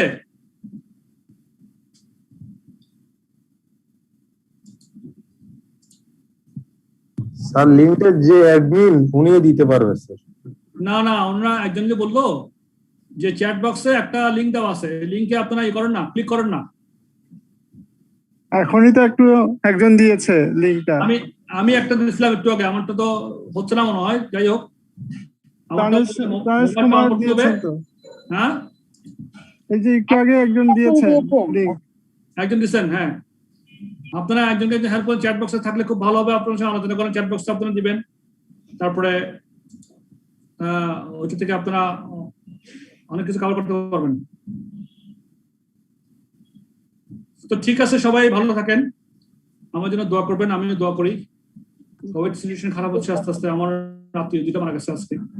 দোয়া করবেন সবাই সবার জন্য, ভালো থাকেন সবাই। হ্যাঁ, আসসালামু আলাইকুম sir. Thank you so much. আসসালামু আলাইকুম।